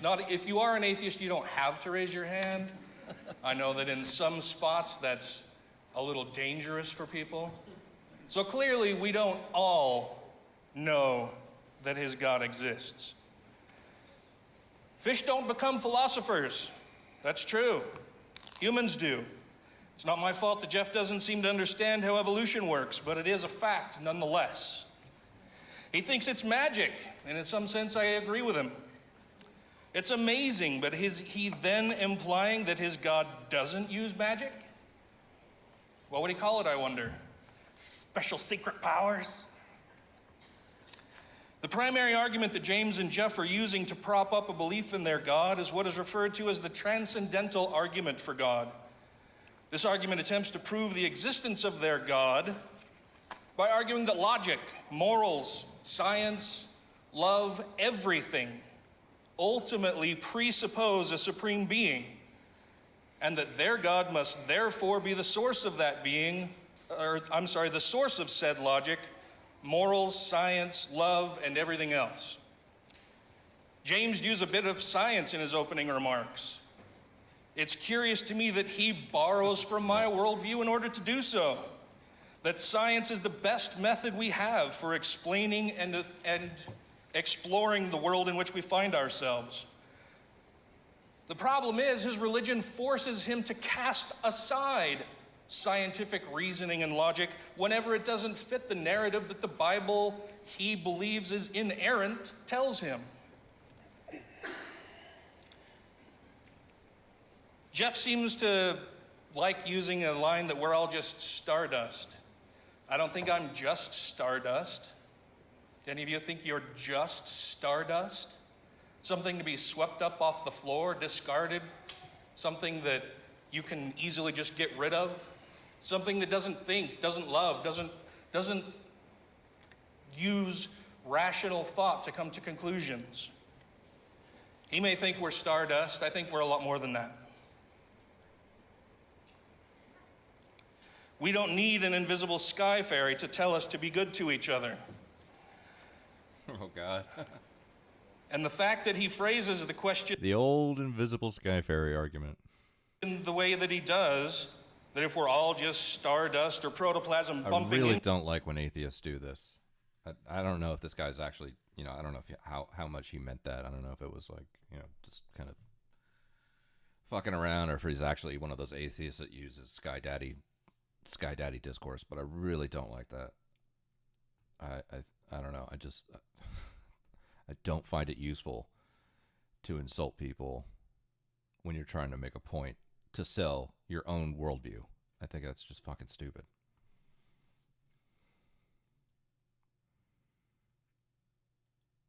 Now, that doesn't mean that you can't insult people. You could definitely insult people, but when you're trying to sell your own worldview, I don't think anybody wins when you make arguments like that. I think I got called Christ cuck like 50 times today. Yeah, exactly. I just don't. I don't like that. Insulting people. Especially amongst guys, banter, things like that, insulting one another. That's just what we do. That's fine. But on topics like this, it's just not, especially in a forum like this, it's not useful. It's not productive. And it just makes you come across in a certain light when you don't need to. Into each other. Yeah, I know. Leaves me to wonder how it is that he believes anything works at all. But does that offer any explanatory knowledge? In other words, does it provide any reason to believe their claims? They're simply asserting that their God exists and not offering any evidence for it. As Dr. Clark pointed out, it would be like saying, oh no, it's actually Godzilla, the invisible, incorporeal being in the corner who created everything and rules our universe.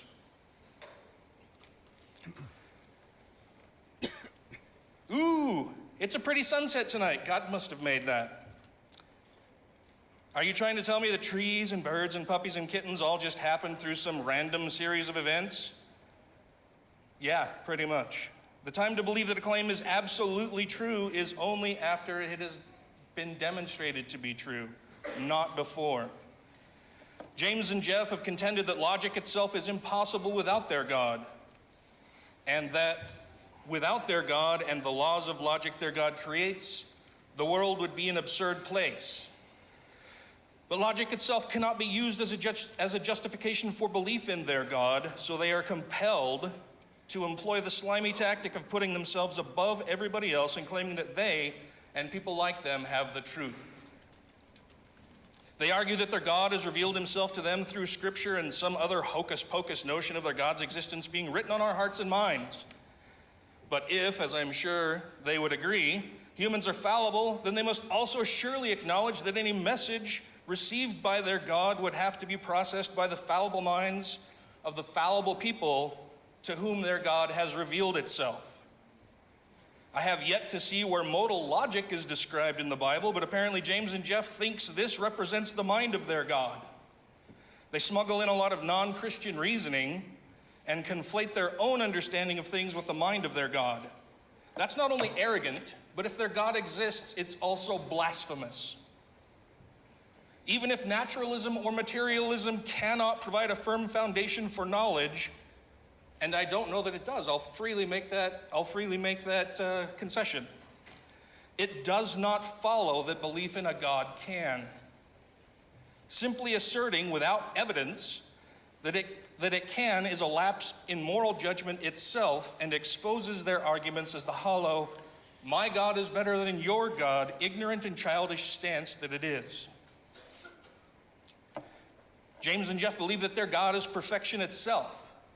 That is, they do not believe that their God is a thing that can be described as perfect, but that their God is perfection manifest.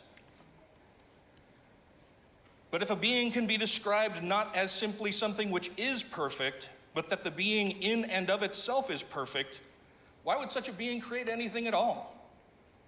Would a perfect being have any wants? Would a perfect being be jealous? Would a perfect being be angered by anything? Of course not. But all of those are attributes of James and Jeff's God as described in the Bible. If miracles happen, if they exist, and I'm reasonably sure that James... So just like as an aside, how did Casey receive your argument? I'm not going to sit here and pretend like I know everything about presuppositionalism, polemics, a lot of this stuff. my monkey brain kicks into overdrive when the words get bigger and bigger here. But I'm curious. Did Casey? Was Casey receptive to it, or did Casey fight it? I mean, and Jeff would both agree that they do, or would say that they do. The laws of logic are thrown out the window. They argue that inductive reasoning cannot happen without their God, because the world then becomes an absurd place. But they also hold what seems to be a contradictory notion that their God can suspend the laws of logic wherever and whenever it chooses to do so. I don't know about you, but I think it's pretty easy to see that such a contradictory view is itself absurd. How would we account for God's intervention when conducting clinical trials of a new drug? Would we have to limit studies only to beings for whom James and Jeff's God hasn't revealed himself? What if we were testing the efficacy of a new cancer treatment? Would we have to wonder if, among the test subjects who respond to treatments, that they are actually responding to the treatment? Would we have to wonder if the treatment itself wasn't doing anything at all, but that God intervened and performed some kind of miracle to heal them? How would we account for that? Do we have to drop all Calvinists out of scientific studies?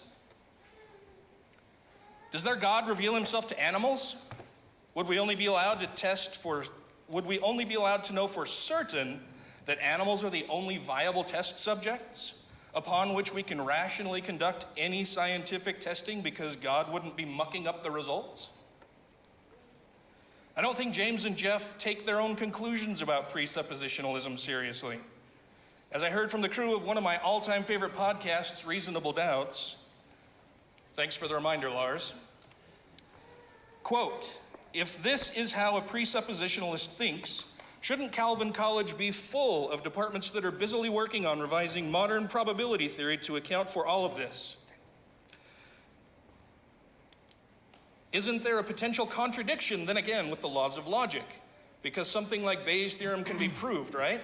It's based in logic, and yet it tells us how we should go about thinking about probability, but Bayes' theorem couldn't possibly apply in a universe where God is constantly intervening. Its measurements would be useless." Thank you. We'll now take a 5-minute break. You can actually Google Bay and find out he's a Presbyterian pastor. What is your response to Bertrand Russell in Problems of Philosophy, Chapter 6? He says, "It's been argued that we have reason to know that the future will resemble the past because what the future has constantly become the past and has always been found to resemble the past, so that we really..." What have you learned? Did you see any of that Dr. Clark's presentation there? Did you see the guy that's arguing for the atheist side, who is not the guy who just talked? Oh man, you missed it. you missed like the piece de resistance of probably this debate. This guy was like literally throwing religious texts across the room, and he had a very atheistic fire and brimstone kind of presentation style. It was something to behold. You were talking to Gorp. Okay, well that's understandable. Gorp's a goat. Gorp is goated. So that's all good. But yeah, you missed it. Dr. Clark here went off and certainly made a scene. It was pretty funny. Although it looks like more, they alluded to some kind of interactions that they were having that looked like even more of a scene was made later on. I got asked a few questions that I couldn't figure out how someone arrived at. Then I got interrupted until no one had to deal with it anymore, and slurred at until I couldn't talk. So did the Christ Cuck thing actually happen on the Casey stream, or is that just on the internet in general?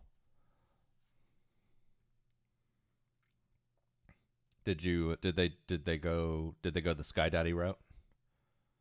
Super curious about that one.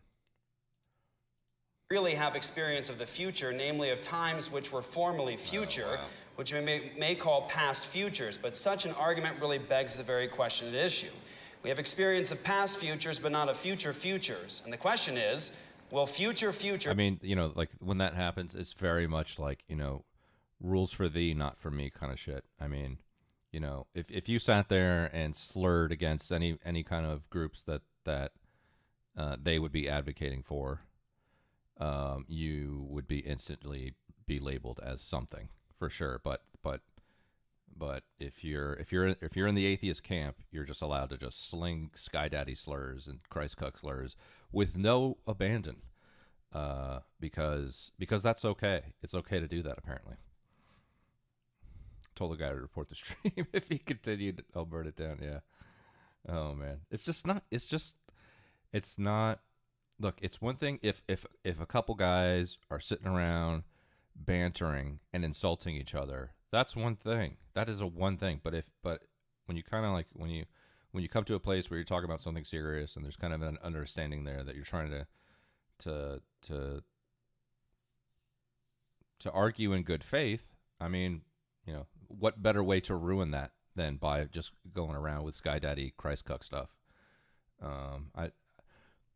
I you know, look, I hate the label atheist, but it's probably the most accurate way to describe my view on belief. But that aside, like I know Wampa's gonna love this. I know Wampa's gonna love this, but I just don't. I think you have to have a respect for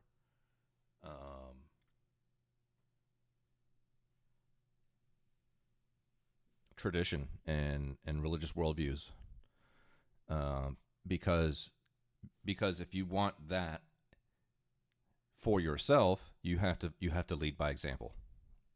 That's that period. The end. You know. You're a terrible atheist. Yeah, I am. I am a terrible atheist. I think people use religious slurs over 200 times towards me. Okay, yeah. So, I mean, yeah. It's the thing is, like, it's okay to use slurs against Christians. It's totally fine. You know. It's not okay. You know. You might as well have come in there and said it's okay to be Christian. You know, because then they would have thought that's the equivalent of something like it's okay to be white. And they'd be like, no, it's not. No, it's not. Okay, you guys have held all the power for centuries, and you've been the oppressors. And because of that, we're allowed to use as many slurs against you as we want. It's like, no, that's not how slurs work. All right, slurs are just bad, no matter who has been holding power for as long as they have. It got so bad that I would talk over him saying slur. Yeah. The whole problem is the power structure. Look, I don't fucking care about the power structure. Slurs are slurs. End of story. You know, it doesn't matter. If the power balance is shifted, would it be okay to just start using N-words all over the place? You know, if white people became like a 30% minority, a marginalized group, and people of color, whether they be black or Hispanic or whatever, could we just start dropping N-bombs and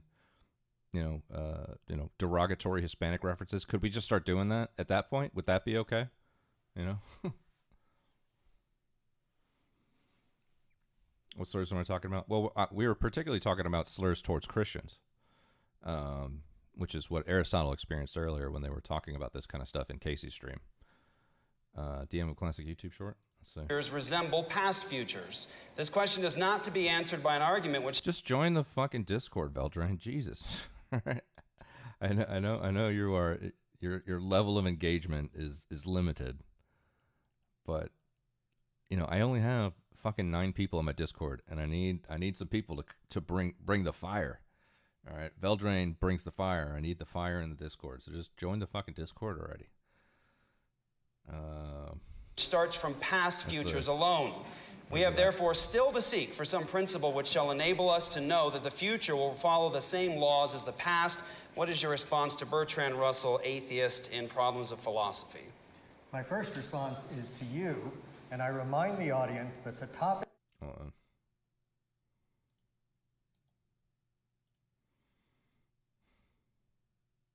Ouais, je l'avais en format PDF. Attends, voir. Ah oui, oui, c'est possible que je l'ai donné. Oui. Non, mais c'est Minecraft qui voulait. Oh my god.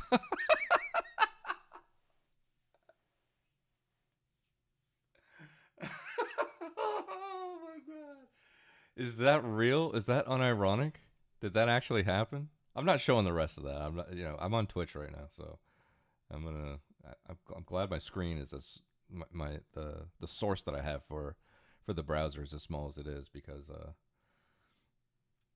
Lord knows how Twitch would have Lord knows how Twitch would have interpreted that. But I will say that is hilarious. That is hilarious.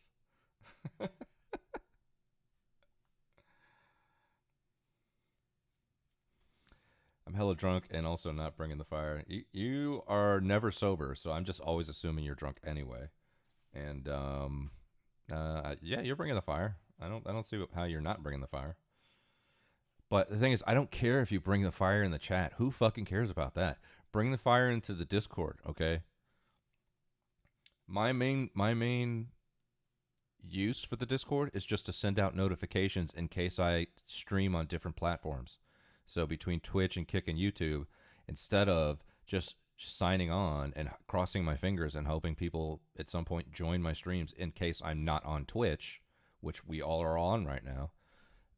But in the times when I want to look at stuff that's not on Twitch, I'm going to be on Kick or YouTube. And the only reason I have my Discord there is to send out those notifications.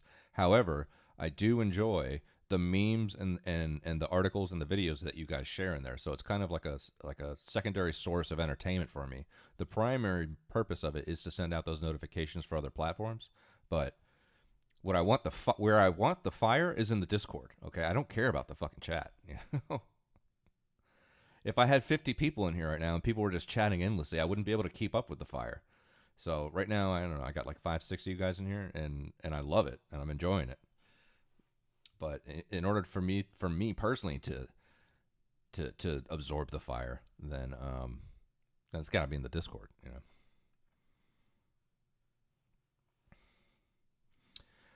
Having a round table on stream. We could. I'm usually down for that, but I'm not going to be on much longer. It's already fucking 3 a.m. for me. I've been streaming for a couple hours now, and I should have taken off yesterday, but I was like, you know what? There is some stuff I still got to do, so I'd rather do it. I did. So for the schedule, I took off Tuesday. Okay, so I might do a Christmas stream that's just all night, all fucking night.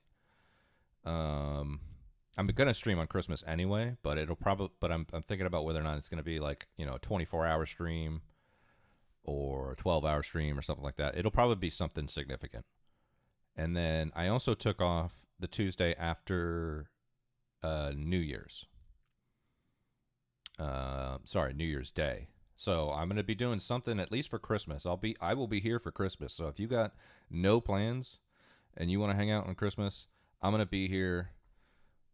We can do all kinds of stuff. We can do some debates. We can play some games. I'm just going to be hanging out for Christmas. I'm not going anywhere. So I will be here for Christmas. I will also be here for New Year's. And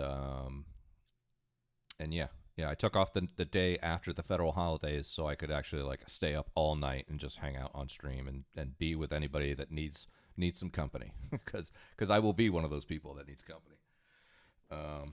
But yeah. We can do all that stuff this weekend for sure. It's not going to be tonight because it's already 3 a.m. I was going to take off tomorrow, but I was like, you know what? There's some stuff that I'd like to get done that I knew that I would have to get done on Tuesday, the Tuesday that I took off, so the 26th. So instead, I was like, I'll work the Friday. It'll be quiet anyway, and I can just get stuff done. And then I'll take off Tuesday. So you can expect all night streams on Christmas and New Year's for sure. So if you guys got nothing going on, feel free to pop in and hang out. We'll just be figuring it out as we go. You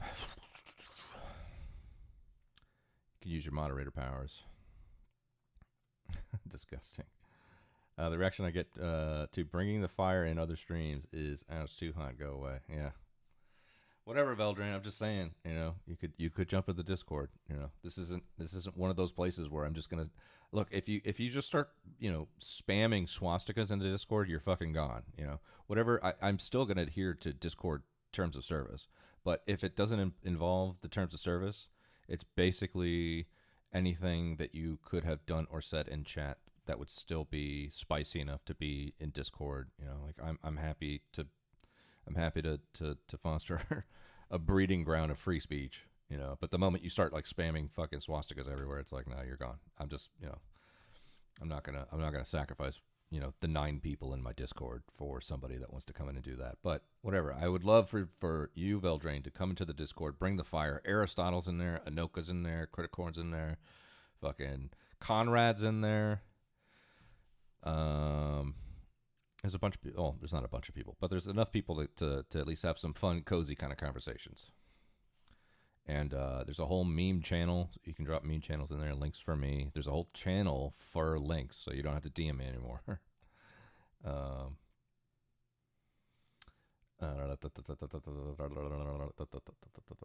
do you think about the transcendental argument? I don't know. I don't know enough about transcendentalism to be able to process the argument. I've been mostly just absorbing the aesthetics of the engagement between the two groups.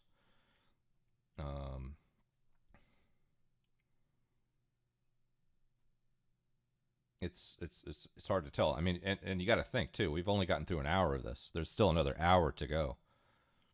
Our Buddhist swastika's okay. Let me check the Discord terms of service on that one, and then we'll see. We'll see on that.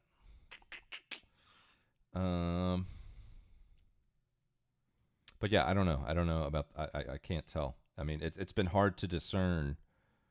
It's been hard to discern the intellectual topics to absorb and process over the aesthetic of the way that these two groups have engaged each other. It's hard to tell. My brain did not computate every single word and said, "Oh, okay, yeah, those are the words that made the most sense." It did not do that. My brain was like, "Wow, these guys are being an asshole," and oh, these guys are all right, depending on who was speaking at what time, who they were speaking to, whatever. I mean, generally they've been mostly addressing the audience, except for the few engagements where they've had back and forth. But yeah, my brain did not default to just automatically processing every word and establishing the validity of the arguments based on the words they chose. And on top of that, I don't even know if my brain is big enough to do that. You guys are a lot bigger brained than I am. Okay, there's a lot of things I understand in this world, but ultra transcendental argumentativism, transcendentalism arguments between intellectual and religious scholars, it doesn't land instantly like it might with you. I would have to probably watch this debate a few times before I would even be able to say, oh, that was a great transcendental argument, But I will say it's been fun. Definitely been fun to watch, that's for sure. I'm just not as big brained as you guys are.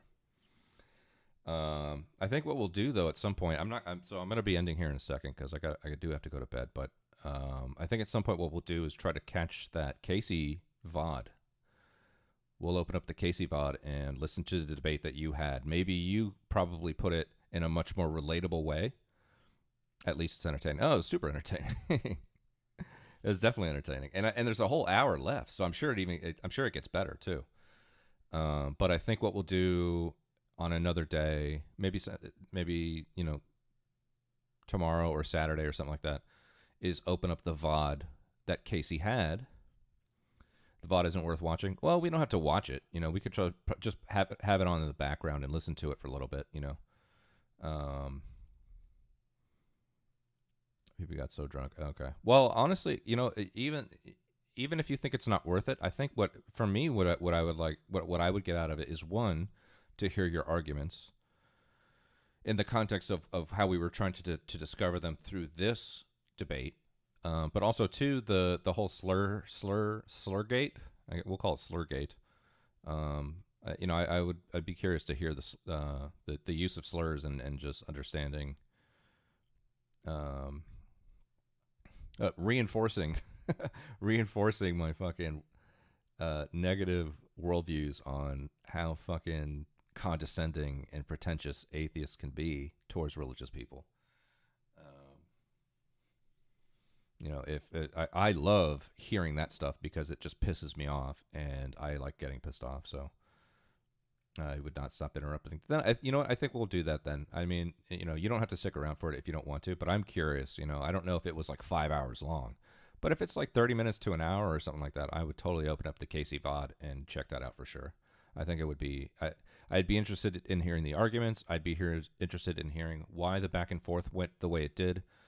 I'd be interested in Slurgate. I'd be interested in seeing Casey's responses because, you know, Casey's someone that I would like to get to know over the course of streaming. I mean, Casey's a bigger streamer than I am. Gorp is a bigger streamer than I am. So I'd like to get to know them beyond just Israel, Palestine, and things like that.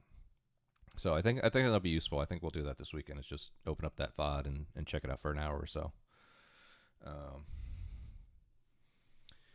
I kept saying the same thing, and I eventually said, you said it over and over. Repetition is not how you convince someone. Yeah.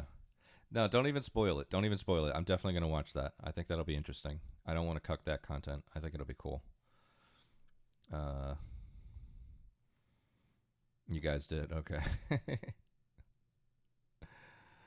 Well, so it was Baldwin and Saladin. That's what you guys were doing. You guys were literally the modern day Baldwin and Saladin. I like it.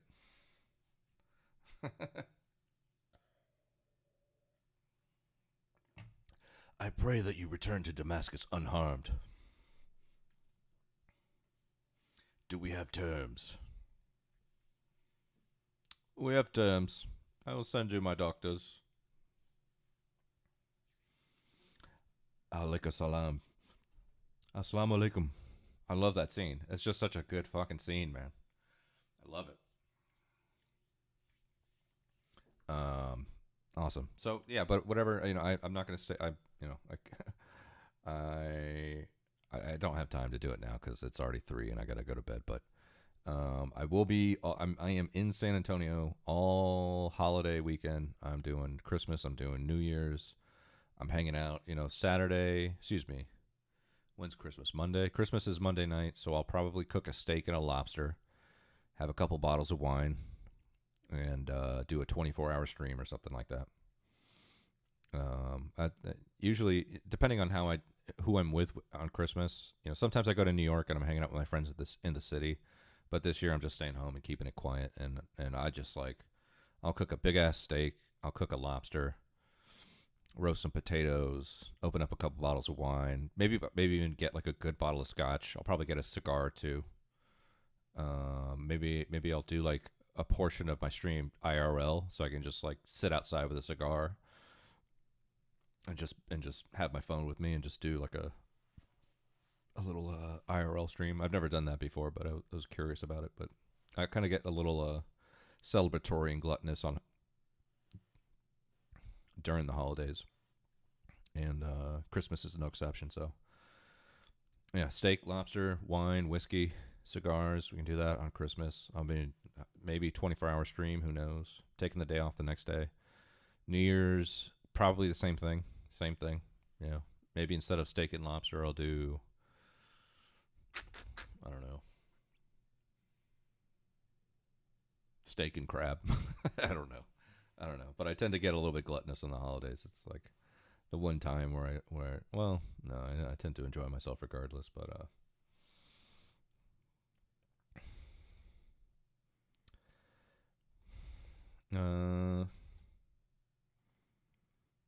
should have kicked PP. Who is PP, by the way? Who is that? Who the hell is PP, by the way? You guys keep mentioning PP. I don't know who that is. Sock dems are hilarious. Yeah. So are animal rights vegans until they're insufferable. Yeah. I have the graph Casey made of us. Aristotle put it in the Discord. He put like a screenshot of it. I forget where it was in. It was in the memes? Was it in general? Was it politics? Yeah, it was politics. Yeah.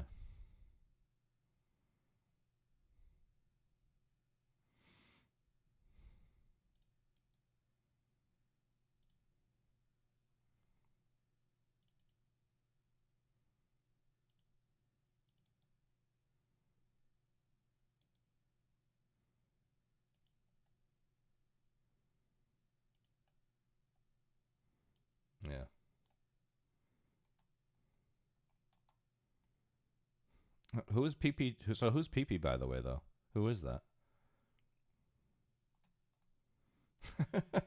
I love how so I remember when I first saw the screenshot, the one that Aristotle put in Discord. I was trying to make out what the fuck it even was. I did understand it, some like kind of right off the bat, that there was like a political spectrum going on there, but I could not read anything. And then I saw Aristotle's name, and it was all the way to the right, and I was like, oh, okay, I got you. Who's Pando though? Is Pando like more to the right than you are?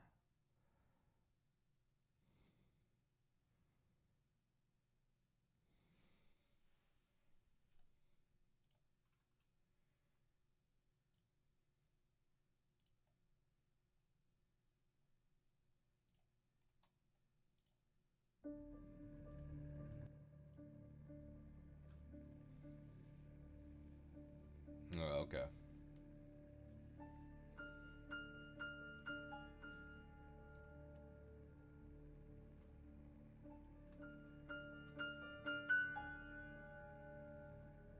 Is Panda the person that you were debating back in the day, Anoka? I want to say one of the debates that I heard, the only person banned by Casey. Oh, really? Okay.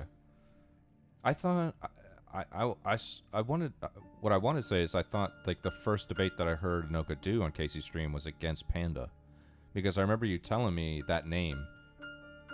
I don't know if it was in the context of like population control or whatever it was you guys were talking about, but I remember the name Panda coming up. And then I also remember too, like talking afterwards, you referencing them as like quote unquote the conservative or something. But it looks like Panda is like way to the right of Aristotle, which is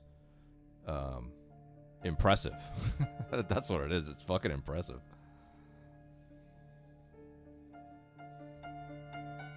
PP's brain dead. So this person is but PP is not Panda, right? Because this is PP over here. This is PP, and then you have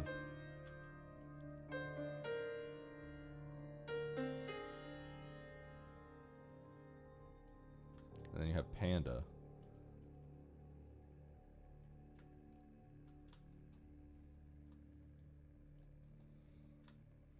PP is not Panda. Okay, yeah, gotcha. Okay. Well, I mean, the fact that Panda is to the right of Aristotle is none other than impressive. I will say that. I'd be curious to meet Panda at some point, just to understand, to take in the gravity of what it's like to even be that far right, you know. He's to the right of me because he's an ethno-statist that values money over morality. Okay, gotcha. Interesting.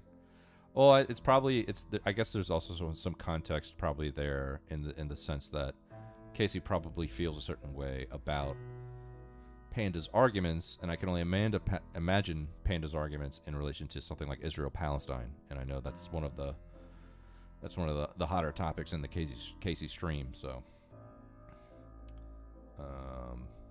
I don't know if that had anything to do with it, or if Panda is actually organically that far right, but.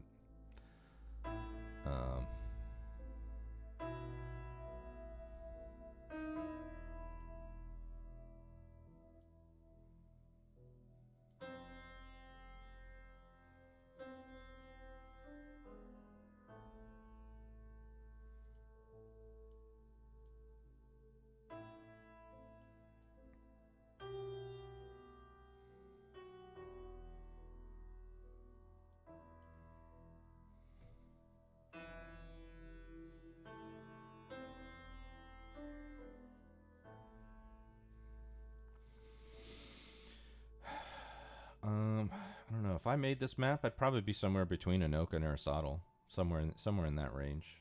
I don't know who this blue person is here. Low Tech? Is that their name? Low Tech? Looks like that. Low Tech. I think I might be in kind of where Low Tech is, maybe. To preserve white culture. Oh wow, interesting. PP's not paying. I don't know. Is the right? He's to the right because there's money and morality. He's also admitted straight on stream that brown people should leave white countries to preserve white culture. Oh Oh, no. He went the Nick Fuentes route. Interesting. His words, not mine. I don't know. Are you sure those aren't your words? Ethno-states sound awful. You can only... You can only keep racist comedy fresh for so long without needing more material. Yeah. Now, he also said Muslims aren't people and basically compared them to animals and criminals on several occasions. He wanted me to say white values, and I'm like, I'm not an evolutionist. I don't believe that skin color determines proximity to apes. Low-Tech was a jerk that threatened someone. Oh. I'm watching this stream, all right? The lore that you guys have brought... The lore that you guys have brought to this moment between the debate you guys were having, jumping on stream, having a back and forth, this whole little diagram and everything. I'm watching that fucking VOD, all right? I am now officially fascinated, and we are going to watch it sometime this weekend for sure.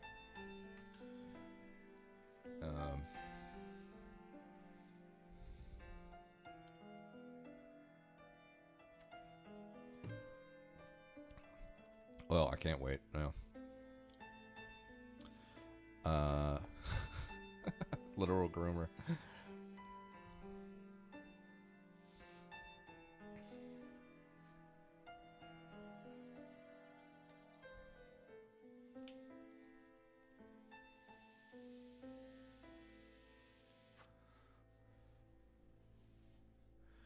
If they aren't laughing as hard as everyone else, it's just not that funny or offensive. Yeah. I want to hear what you think. Let's hear from the vagina. Oh, man. You shut him up real fast when you compared his economic philosophy to mine. Bro was flabbergasted.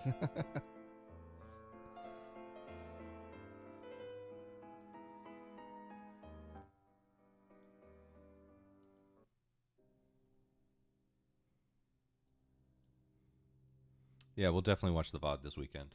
Maybe tomorrow. I don't know.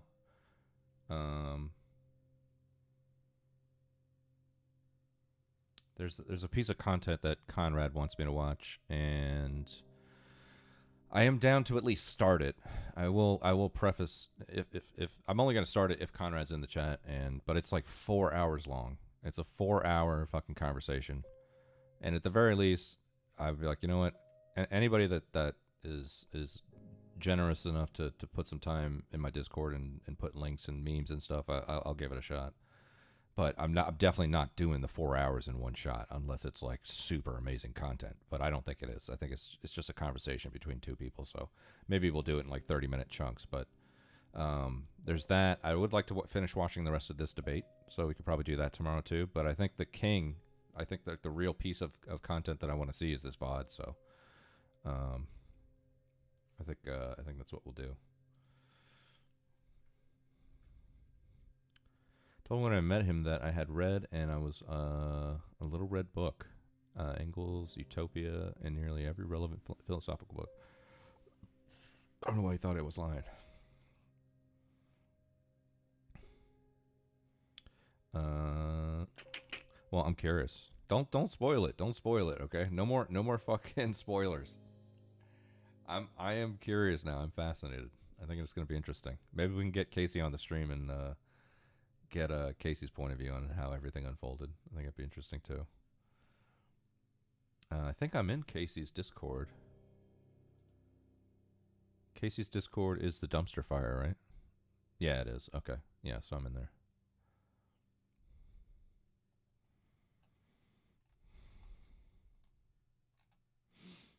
Got some Bernie Sanders memes in here. Nigel Farage, nice. Fucking based.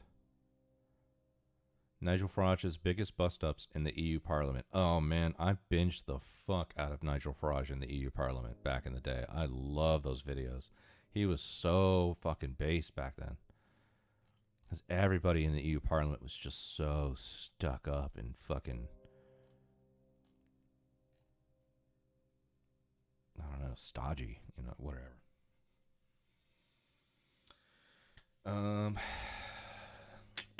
You missed the part where he literally said he would put me in a gulag. Oh, nice. Nice. Gotta love a good reference to a gulag.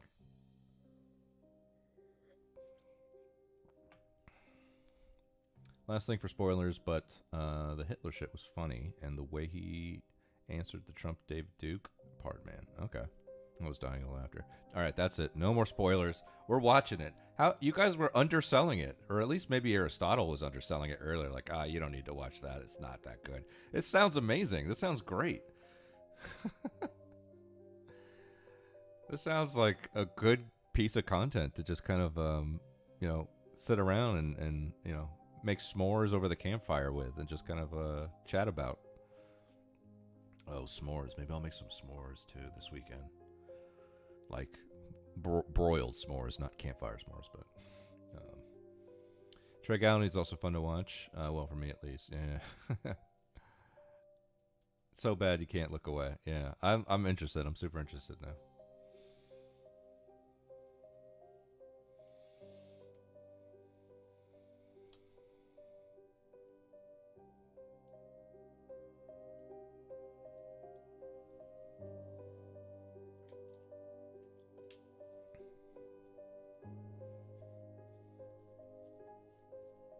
I'm down. I'm down. It sounds good. It sounds like a good, fun piece of content to just kind of hang out with.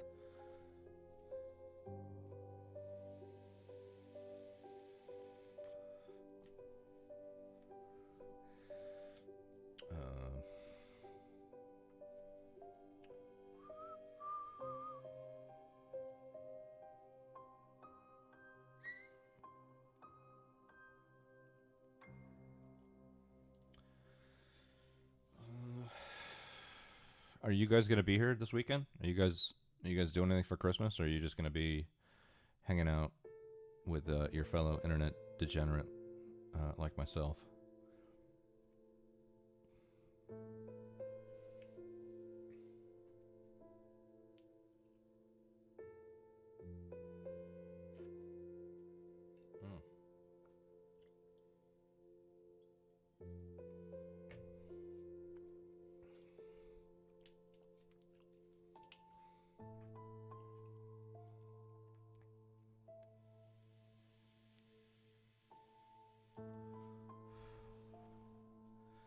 Okay.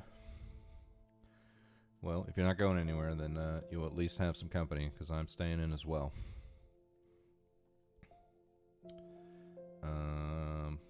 No, I hope you guys. I'll probably see you this weekend, but if I don't see you before Christmas, have a Merry Christmas, and I mean that.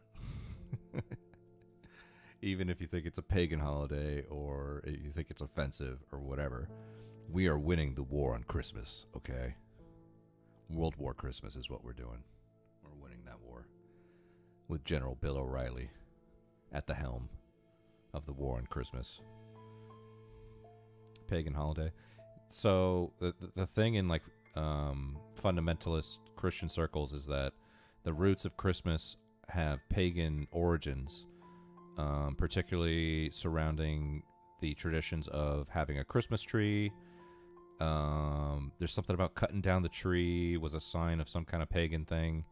I know my brother was telling me about the reason why he stopped having Christmas lights is because back during Roman times, having a light in your window was a symbol that somebody was a pedophile in the house or something. And he said that was the origin of Christmas lights. There's a bunch of like pagan things about Christmas that people put out there, but I don't fucking care. Christmas is still fucking hot chocolate and Christmas trees and Christmas lights. I even have like all kinds of fun things, like just Christmas lights to put on the overlay and the sources in OBS. Candy canes, fucking Christmas lights, all kinds of stuff. So we're getting decked out. That'll be probably something I do after work tomorrow, is just set up the whole Christmas overlay. Look into some Maine. Yeah.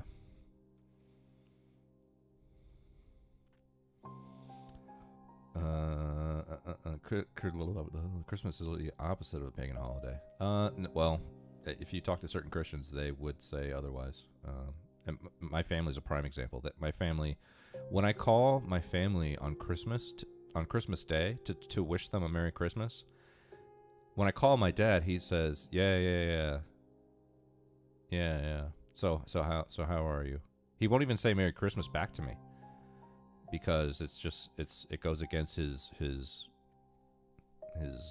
newfound saved mentality. And when I call my brother and say Merry Christmas to him, he says Happy Heathens Day. So yeah, believe me, there's definitely something there with that stuff. Yeah, small light bulbs in ancient Rome. I knew they were ahead of their time. Yeah.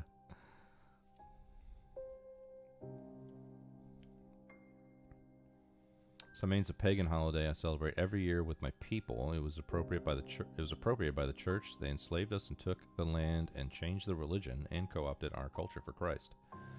Interesting. Well, maybe we can look into that this weekend. Christmas is crap. It was invented by Macy's. Get the fuck you, Aristotle, all right? Christmas is fucking warm and fuzzy, all right? Christmas is fucking hot chocolate and fucking Christmas songs.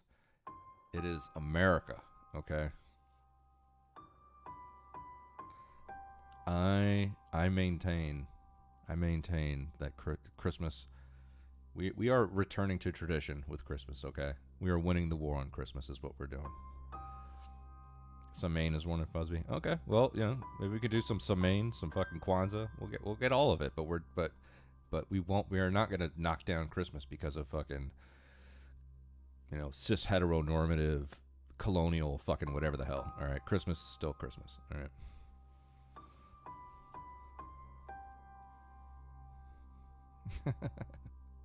All right, fuck you guys. I even got holiday cookies right here. I got holiday fucking cookies, Christmas trees, and wreaths. It's fucking Christmas, all right? You can get the fuck out of here.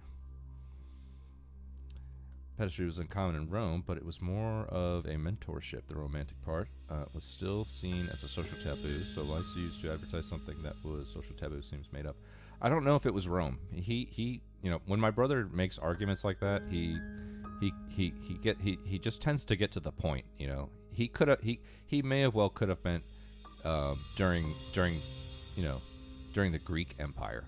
You know, he could have meant during the Ottoman Empire. It could have been, you know, he probably just knew that there was something about an empire that had a thing about lights in the window, and the first empire that came to mind was Rome for him. So I'm not saying that it was like a Rome thing. I'm just saying like that's the kind of argument.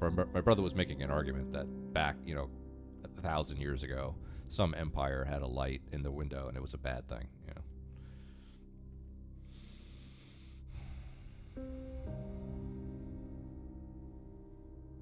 Okay, gotcha. We'll go over it then. How do you have a whole day when you're an atheist? Look, we're not getting into all that, all right? I'm going to bed. This is too much. Christmas Bachelor is just a way to get gifts, to make people consumers, and keep our companies chugging. Whatever happened to just being with family and cooking a meal together? Well, people still do that. They just have this added layer of corporatism and consumerism. Corporatism's not the right word, but consumerism definitely is. Ancient Roman Greek were not pedo, or insert marginalized group. That revised history that never happened. That's revised history that never happened. Gotcha. Whatever. That's, you know, my brother made some kind of argument. Yeah, let me see. Let me just look it up real quick. Origin of Christmas lights.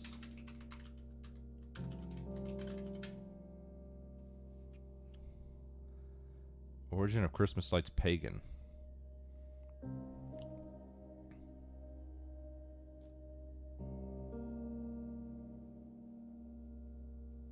Beginning with the medieval pagan celebration of Yule, which marked the winter solstice, the earliest recorded date of which is 1184, although it may have been much earlier. The light of a burning Yule log was used to represent the light which warded off the evil spirits of the world during longer winter nights.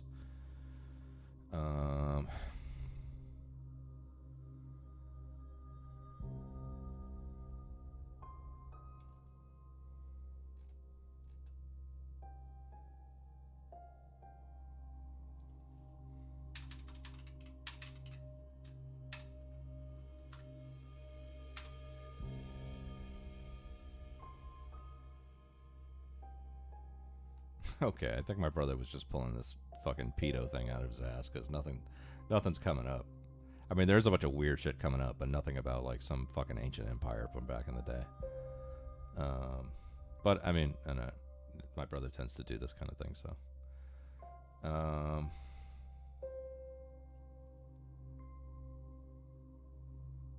Coming back, I admire France's ability to actually hold their country accountable. Isn't France on the verge of possibly in a future election? I think Marine Le Pen is like leading in some polls. I don't know when the next French election is, but I know in the wake of Denmark having elected Geert Wilders, that there's a lot of talk about a coming red waves, a European red wave, so to speak. I think Poland has probably fallen off from that because I think their conservative government actually just got voted out in the past few weeks. But besides Poland, there's a lot of talk of Italy had their elections in the past year and elected that, I forget her name, but the woman who's that has been equated to Mussolini. You have Geert Wilders in Denmark. You're going to have Marine Le Pen in France. The English conservative government has been horseshit. I don't know. Maybe there's a few more out there, but leftist historians are big into revising history. Oh, man.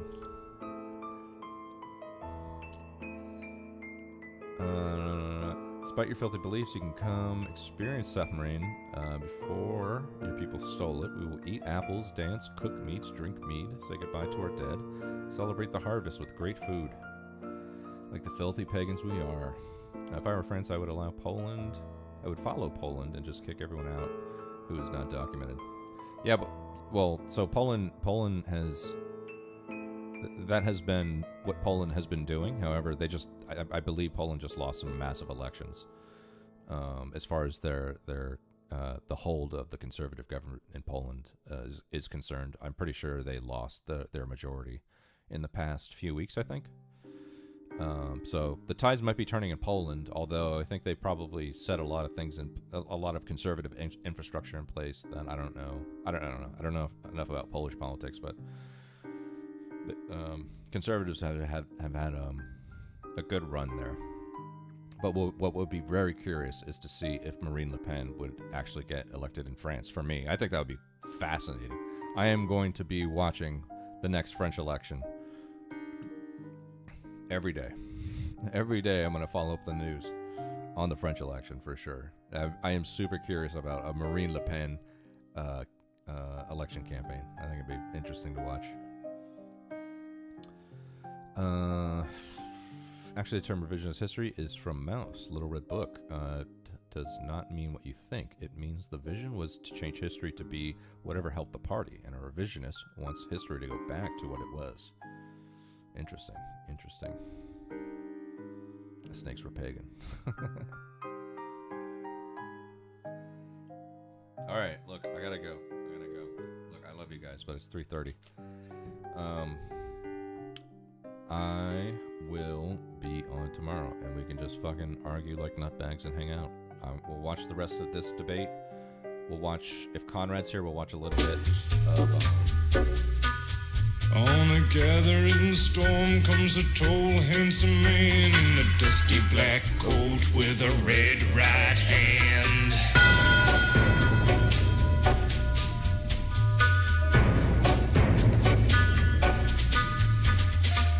That's like one of my favorite. That, to me, that's like a top 3 sound alert. Every time I hear it, I get into like a good vibe. Another one that I like is what's the other one that I like here? Yeah, this one. Oh, you think darkness is your ally? You merely adopted the dark. I was born in it, molded by it. I didn't see the light until I was already a man. I love that. Not only do I like that sound alert and that moment in cinema history because it's just fun, but also because the kinds of peaks and valleys that what's his name? What's his name?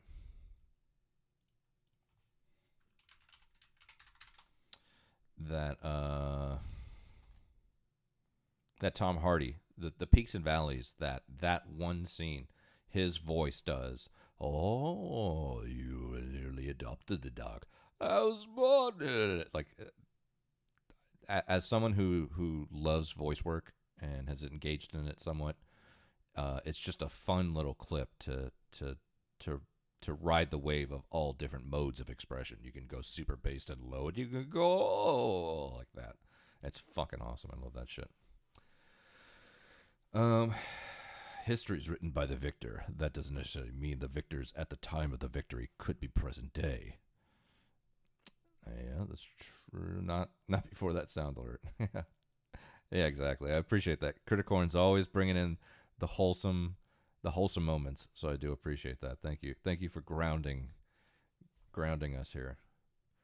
That just hearing once I heard that sound alert kick off, it just kind of put a little smile on my face. Like, yeah, life doesn't completely suck. We're still here. At least we're not from. At least you're not from France. France was Convert or Die, and you should check out the other songs by Nick Cave. You will ask yourself, how did people not think something was seriously wrong with him? Possibly. I'm happy to check out copyrighted material on Kick, and if we can all get together and say, let's just watch a bunch of fucking copyrighted material, I will do a Kick only stream for that. Happy to do that. But I will only do that on Kick. I'm not gonna do that on Twitch. I got no scars on my Twitch record. I got no scars on my YouTube record. So I want to keep it that way. But Kick is just the wild, wild west, so we can do whatever we want over there. If you don't have a Kick account, just go sign up for a fucking Kick account, and then go follow my fucking channel on Kick, and that way the notifications get sent on Discord. So there's gonna be times when I say fuck Twitch, and I'm not gonna be on Twitch. So hopefully you guys are in there and you can get those notifications. But yeah, there's just gonna be times where there's content that I just can't show on Twitch, and I'm like, fuck it, I want to do this, so we're doing it. We're doing it live. Fuck it. I don't know. You join the winning side, yeah. Rebel's good for that, yeah. But you know what? But the thing is, I've already stuck with the Kick route. If I only have a couple viewers in my streams anyway, so to be on Twitch and Google or YouTube and Kick and all that, it's like whatever. If I get on Rumble, I'm competing against fucking Fresh and Fit, fucking Andrew Wilson. The Crucible's on Rumble. There's a bunch of big streamers on Rumble. The Kill Stream, I think, is on Rumble. There's a bunch of huge streamers on Rumble, and it's like, you know what? Kick is still the wild, wild west, so I want to be in the wild, wild west while it's still wild, So either way, there's going to be times when I'm not on Twitch, and but I will be streaming, and I'll be on YouTube or Kick, one of the two. But we'll see. I was looking at Kick and realized that it's now more family friendly than Twitch. Is it? Is it? Oh yeah. Well, given the path that Twitch has taken recently, maybe so. Rumble's still small. Yeah, no, I know it's small, but at the times when I'm streaming, it's Fresh and Fit is also streaming and whatever. I don't know. We'll see. Maybe I'll get on Rumble, but I'm somebody that has on average maybe 3 to 4 viewers in my stream ever, so I'm not worried about it. I'm not worried about being on Rumble with 3 viewers being like, yeah, I'm gonna make it. No, I'd rather just. I got a couple things I'm doing right here. I want to at least multi-stream to YouTube as much as I can to get the hours in, because you really have to kind of build a body of work in order to get monetized on YouTube. So When I am doing these restreams, I'm on Twitch and YouTube or Kick and YouTube, but I'm trying to like at least have that restream on YouTube to build the hours. And yeah, but I don't know. I just whatever. We'll see. You know, maybe Rumble will make sense at some point, but I'm already overextended as a 3-viewer Andy anyway at this point. So watch Steel Toe Morning Show on Rumble and it's god awful, but that's why I watch. Yeah. Are you raising like a real streamer rating? We can. Yeah, totally can. Let me see. Just trying to see who to raid. We can just raid Gorp. Let's just raid Gorp. Keep it simple.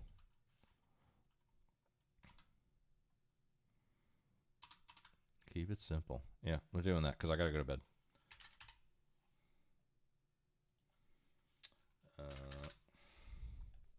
All right, we're gonna raid Gorp. Thank you guys for hanging out.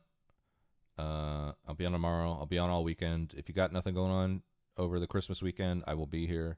I will be especially here Christmas night, so we can fucking have some eggnog and fucking argue like nutbags and fucking, you know, the usual fucking shitbaggery that we get up to. But we're gonna raid Gorp right now. I'm going to bed. Have a good night. Thank you, Veldrain. Thank you, Aristotle. Thank you, Anoka. Thank you, Criticorn.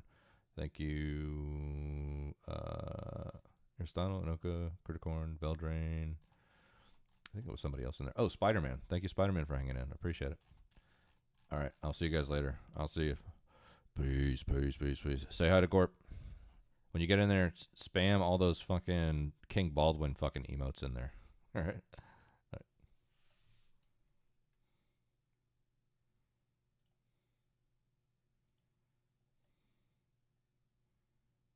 So all of this is probably